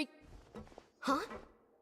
It's you two. Courier, Lurvine, we're back! Hello there. It's been quite the mess here recently. How have you been? And you? Are you still taking the secret passageway from the infirmary to work on the ship? Yep. That is still top secret, though. So don't say a word to anyone. It can be a bit annoying when there are lots of people in the infirmary, but I still prefer taking that route over the one from the Duke's office. I mean, the infirmary does make it easier for you to slack off. Oh yeah? Then why are you also here so much? You two really are just using your jobs as a cover for your relationship, aren't you? Not at all!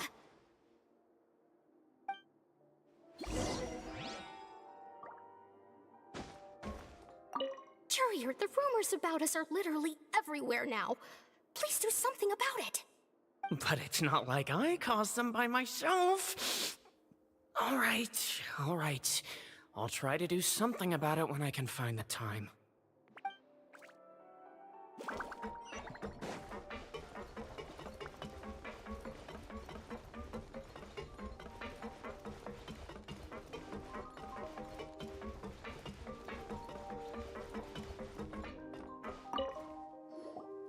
Do my eyes deceive me, or did I just see two inmates come back after making it to the surface? Some strange winds blowing of late. We wanted to see how the fortress is doing. Is everything still alright? We're fine, for the most part. 𝂸🂸🂸 came down and took care of the worst of it. If that's the case, why don't you just ask him to stay here? Oh, yeah, what a brilliant plan. Let's go convince the Iudex himself to exchange the Courts of Fontaine for a puddle of water in the middle of nowhere. He came here in a hurry and left without even stopping for a cup of tea. He did remember to take Miss Sigewin's gift with him, though. He sure sounds super busy. Miss Cloran has left as well. She also took her gift from Miss Sigewin. Were the gifts milkshakes? 𝂸🂸🂸 got the milkshake. Cloran received lipstick instead.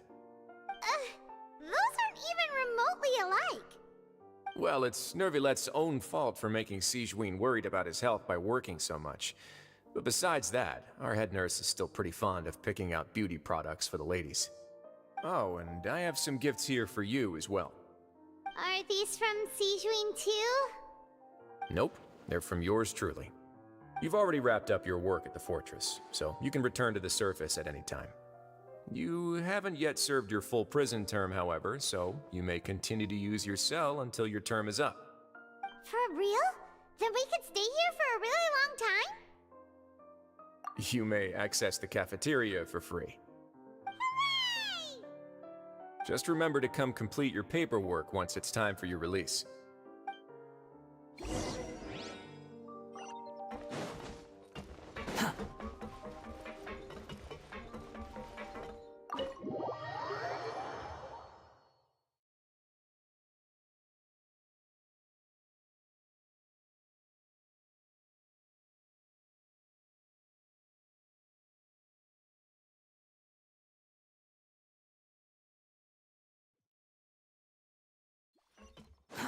Too slow. Squall and Fury.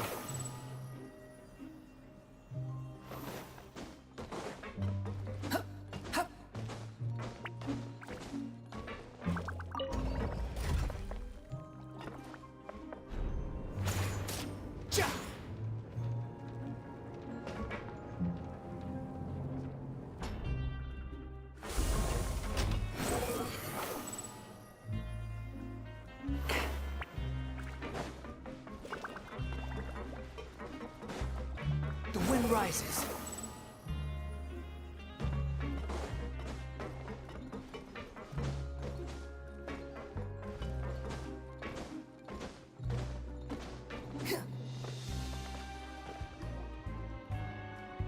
We're back in our cell again. We're no longer prisoners though, so it really doesn't feel the same. Sure feels that way. But the truth is, we never did anything bad bad to begin with, so I'm not sure why we put so much pressure on ourselves. Huh? How did you know? Hey, that's not true! Alright. Okay, Paimon just wanted to say that we really are an amazing duo after all. It's like, we've now gone to so many places together and become friends with so many people. We've never stopped traveling or stopped meeting new friends. There are so many bad things in the world, and we're just two people, but we've still been solving problems no matter where we go. Isn't that pretty cool? You're counting Paimon today? Aren't you the only adventurer here? Then let's ask Catherine to give Paimon an adventurer handbook as well.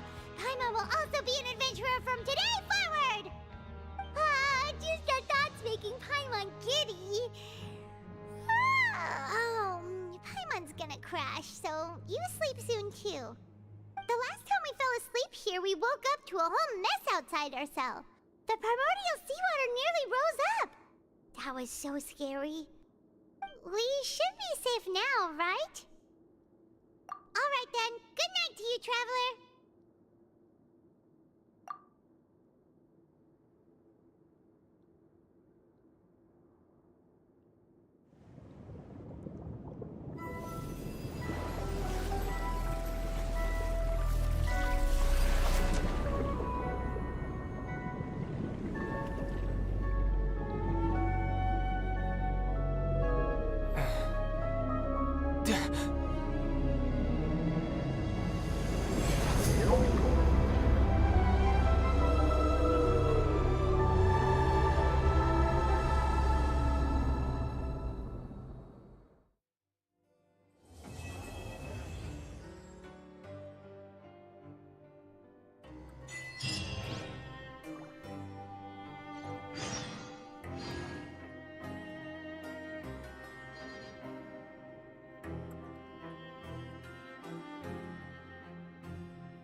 There's no such thing.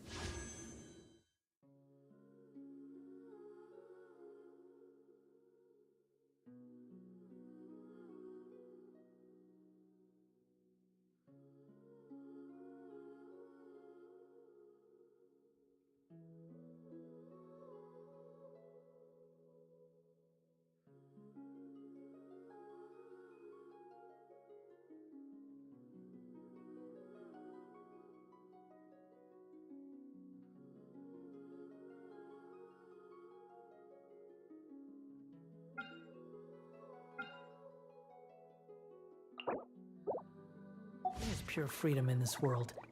Even the wind cannot blow on forever.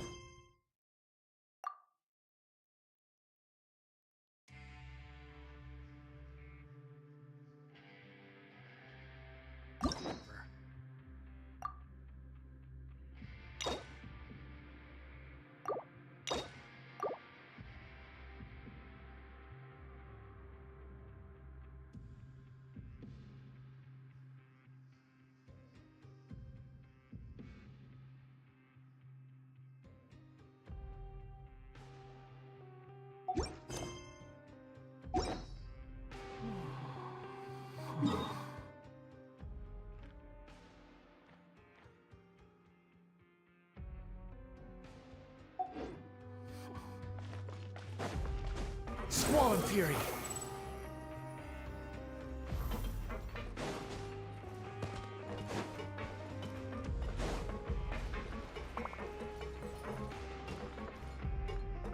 The wind rises.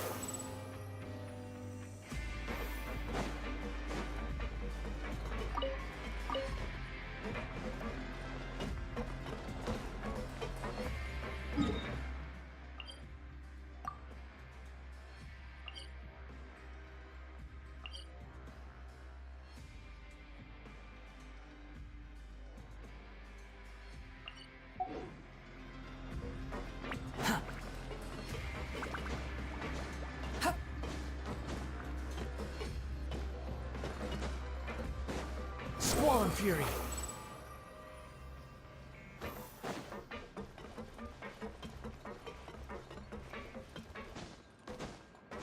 The wind rises.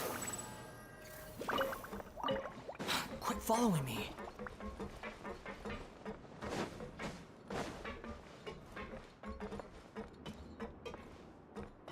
Behold!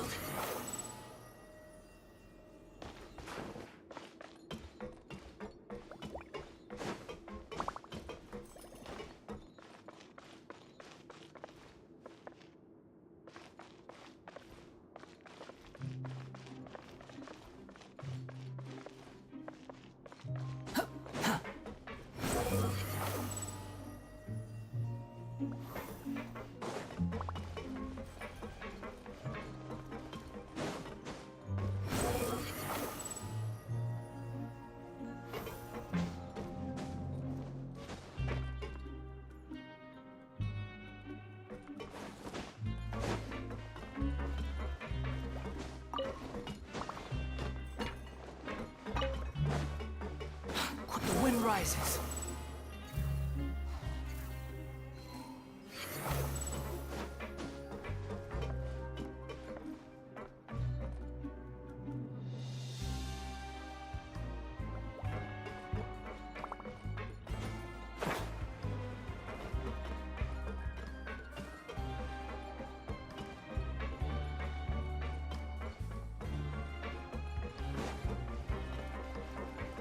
Behold!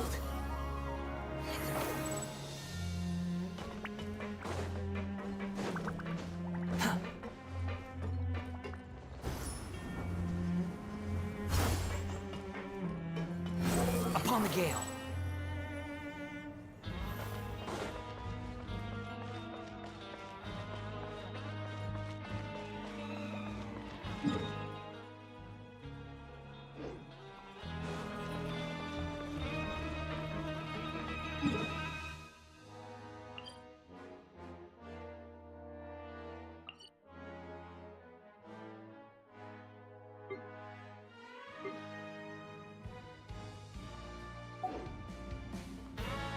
Quit following me. The wind rises.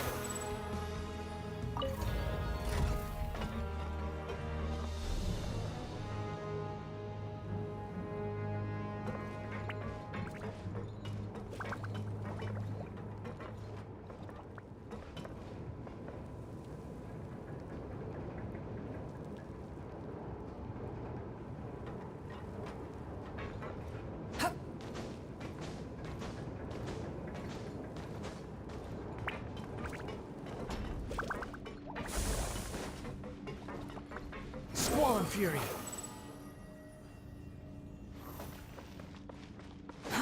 Too slow.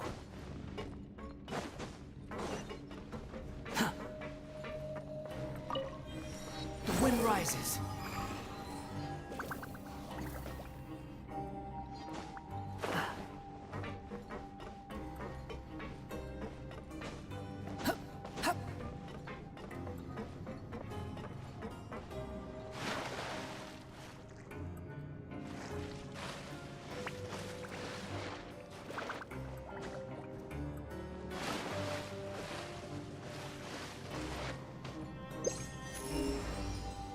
Squall and Fury.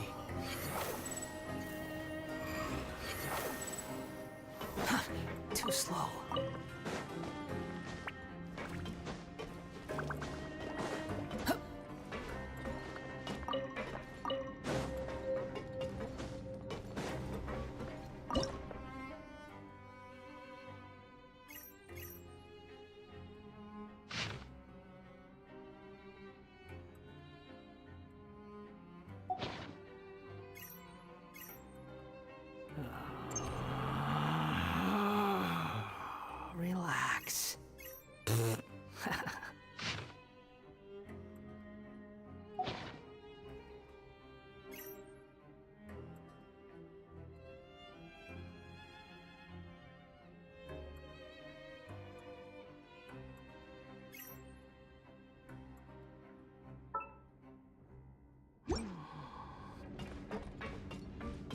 wind rises.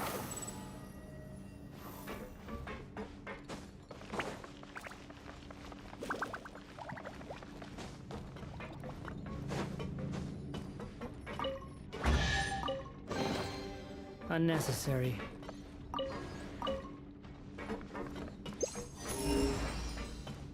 Behold!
This realm...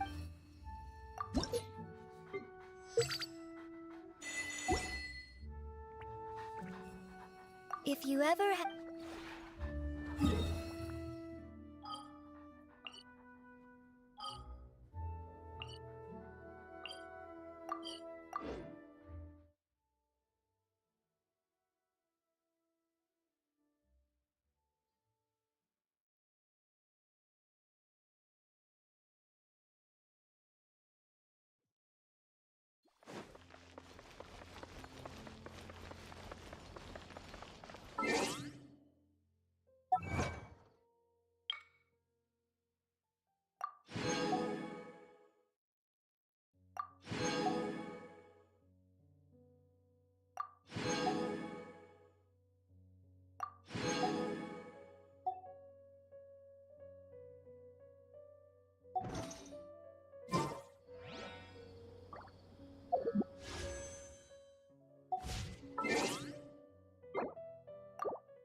Savor it for me.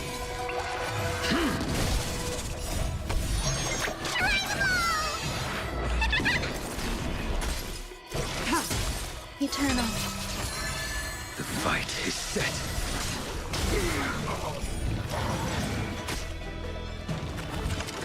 Too little. I think this is me. Blade of moonlight.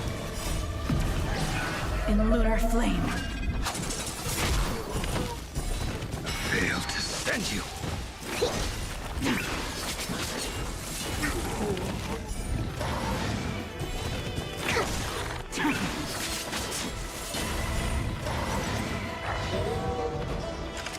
I think something bit me.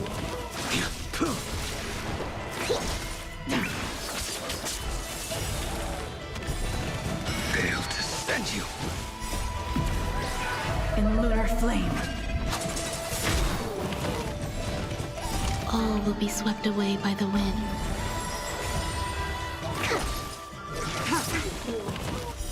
Blade of moonlight.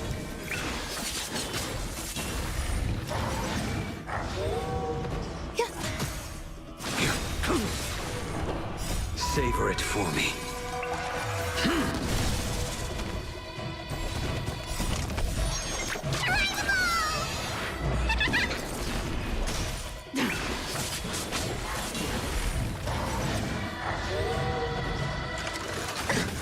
Fail to send you.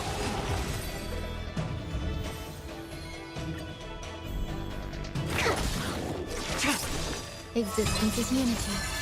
Your end approaches.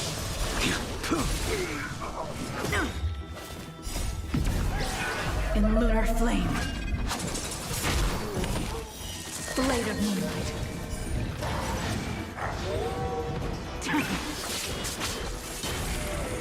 Here, try this.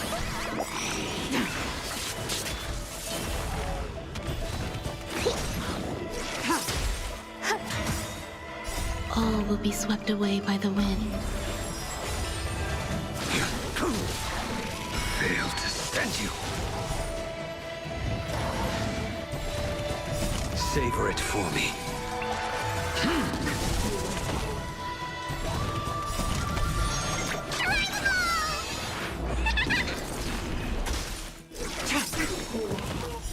Blade of moonlight. In lunar flame.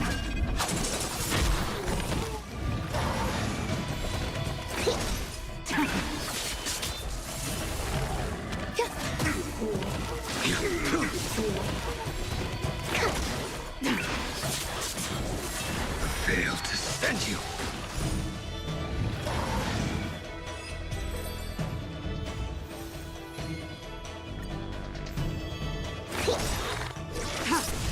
Eternal.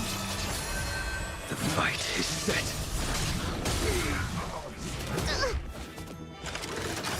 I think something Savor it for me.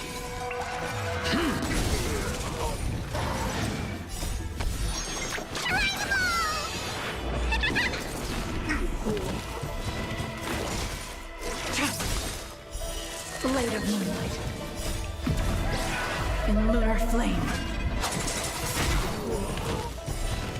Fail to send you. All will be swept away by the wind.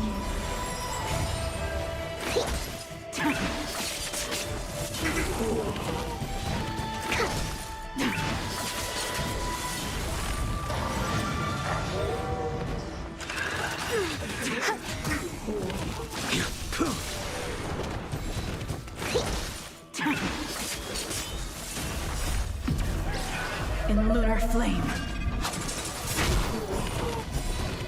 Fail to send you.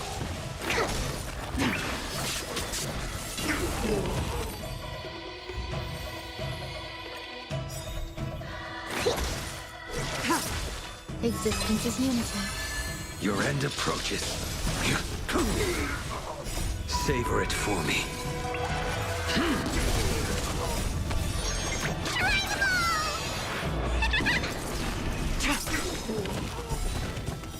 Blade of moonlight.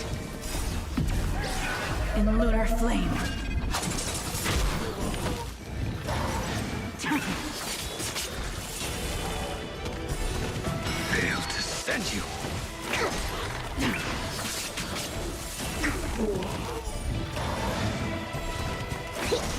In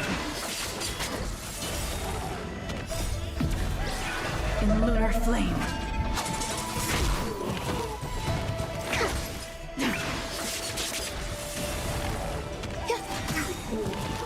All will be swept away by the wind. They'll descend you.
Your time is over.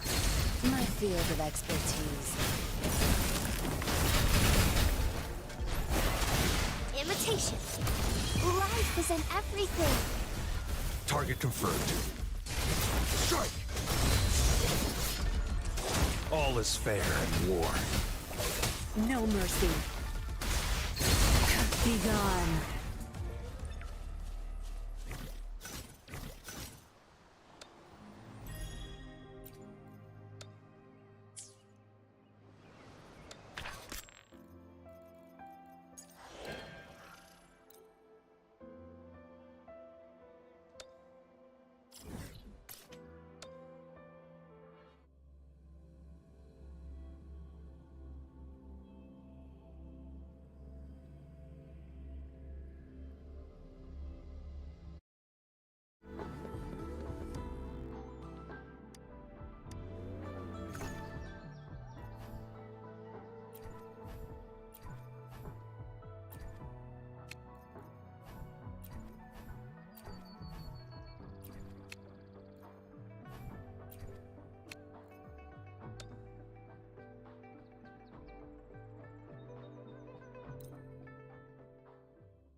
Sever!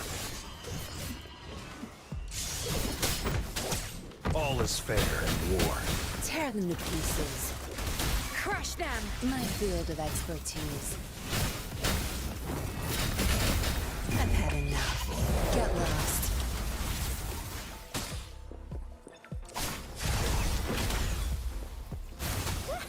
Notice imitation. Imitation.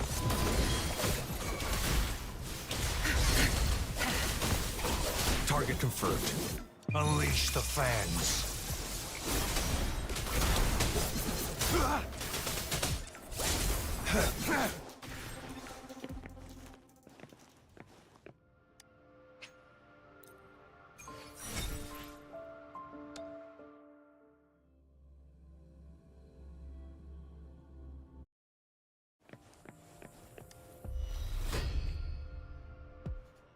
Imitation. My field of expertise.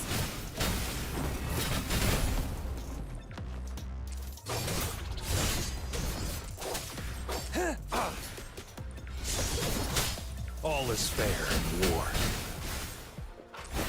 Target confirmed. Sever! Tear them to pieces. Time to wrap it up. Watch and learn. My field of expertise. Target confirmed.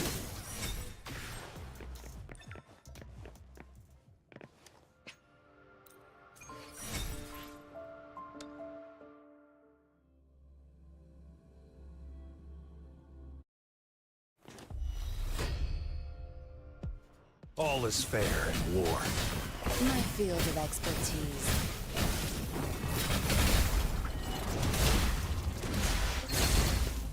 Listen up. Imitation.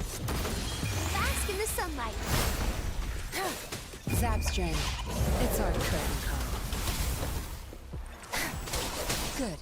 There's no time to waste. Unleash the fans. Strike!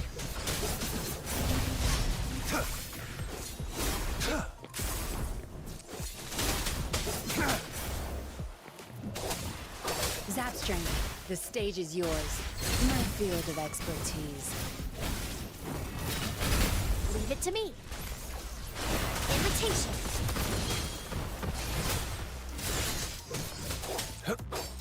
Exterminate. All is fair in war.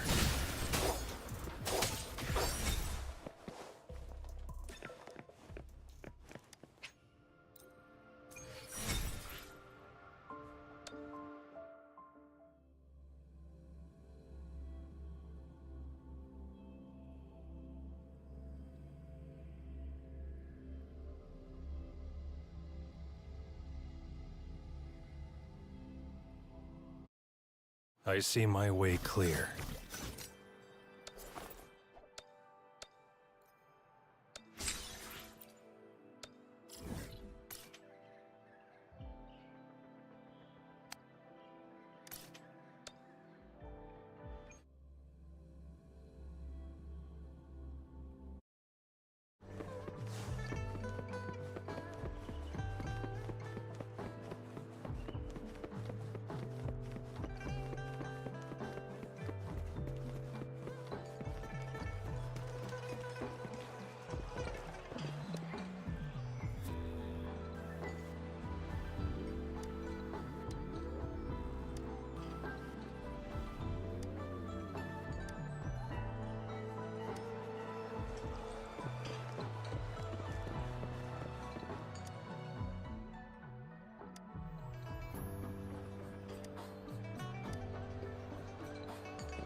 Release the wands, and the mind quiets. Cleanse the thoughts, and the soul clears.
All is fair in war. Tear them to pieces. Don't blink! My field of expertise. I've had enough. Get lost.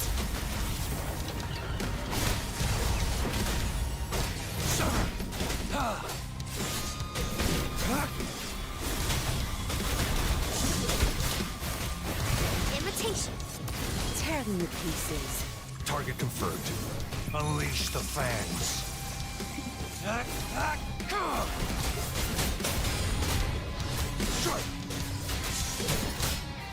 All is fair in war. It's time.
Tear them to pieces. My field of expertise. I've had enough. Get lost. Roll from imitation. Luminous energy.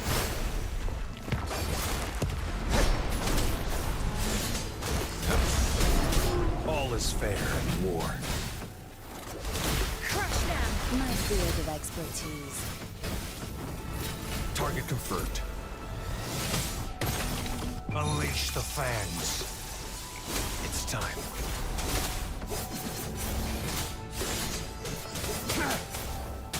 Exterminate. Tear them to pieces.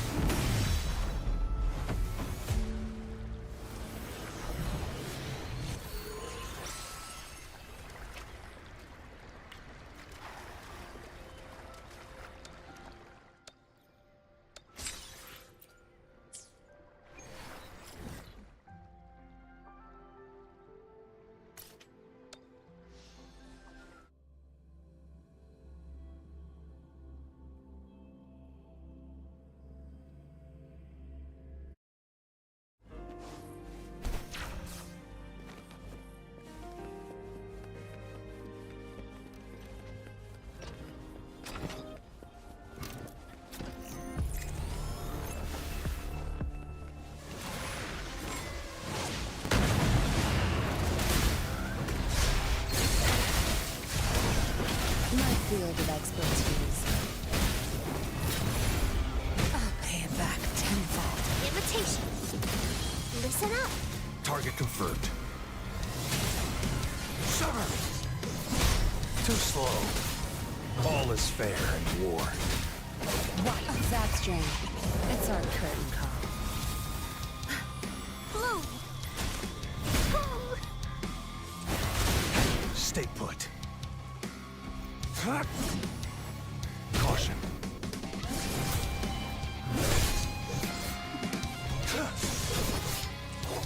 Notice invitation.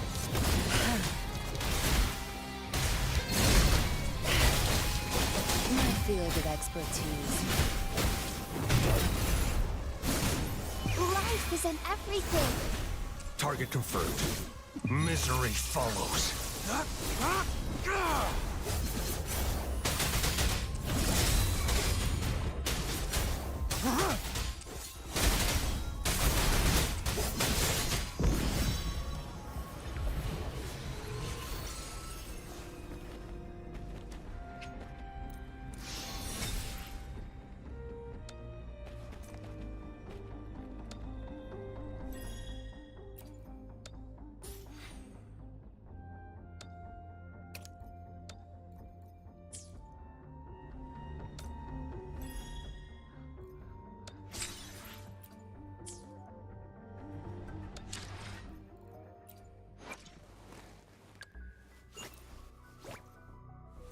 This is wicked cool.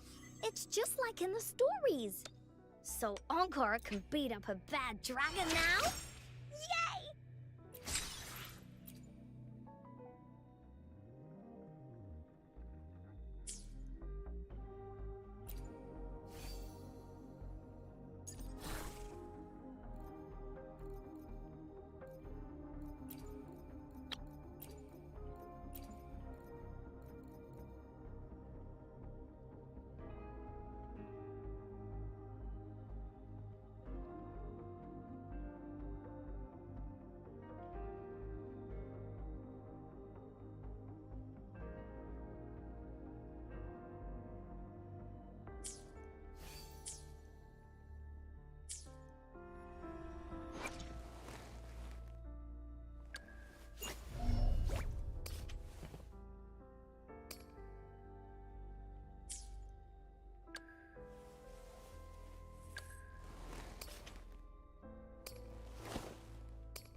Exterminate.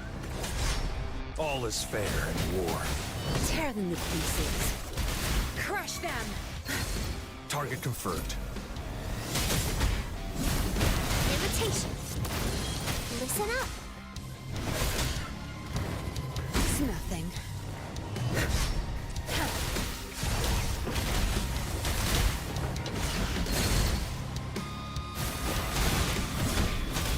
Summer!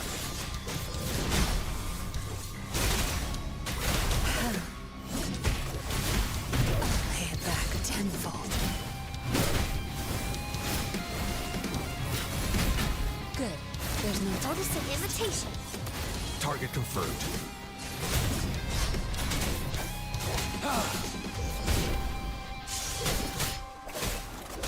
Don't blink! You'll pay for this. You won't cast me down. I've had enough. Get lost. Target confirmed. Sever! Exterminate. All is fair in war.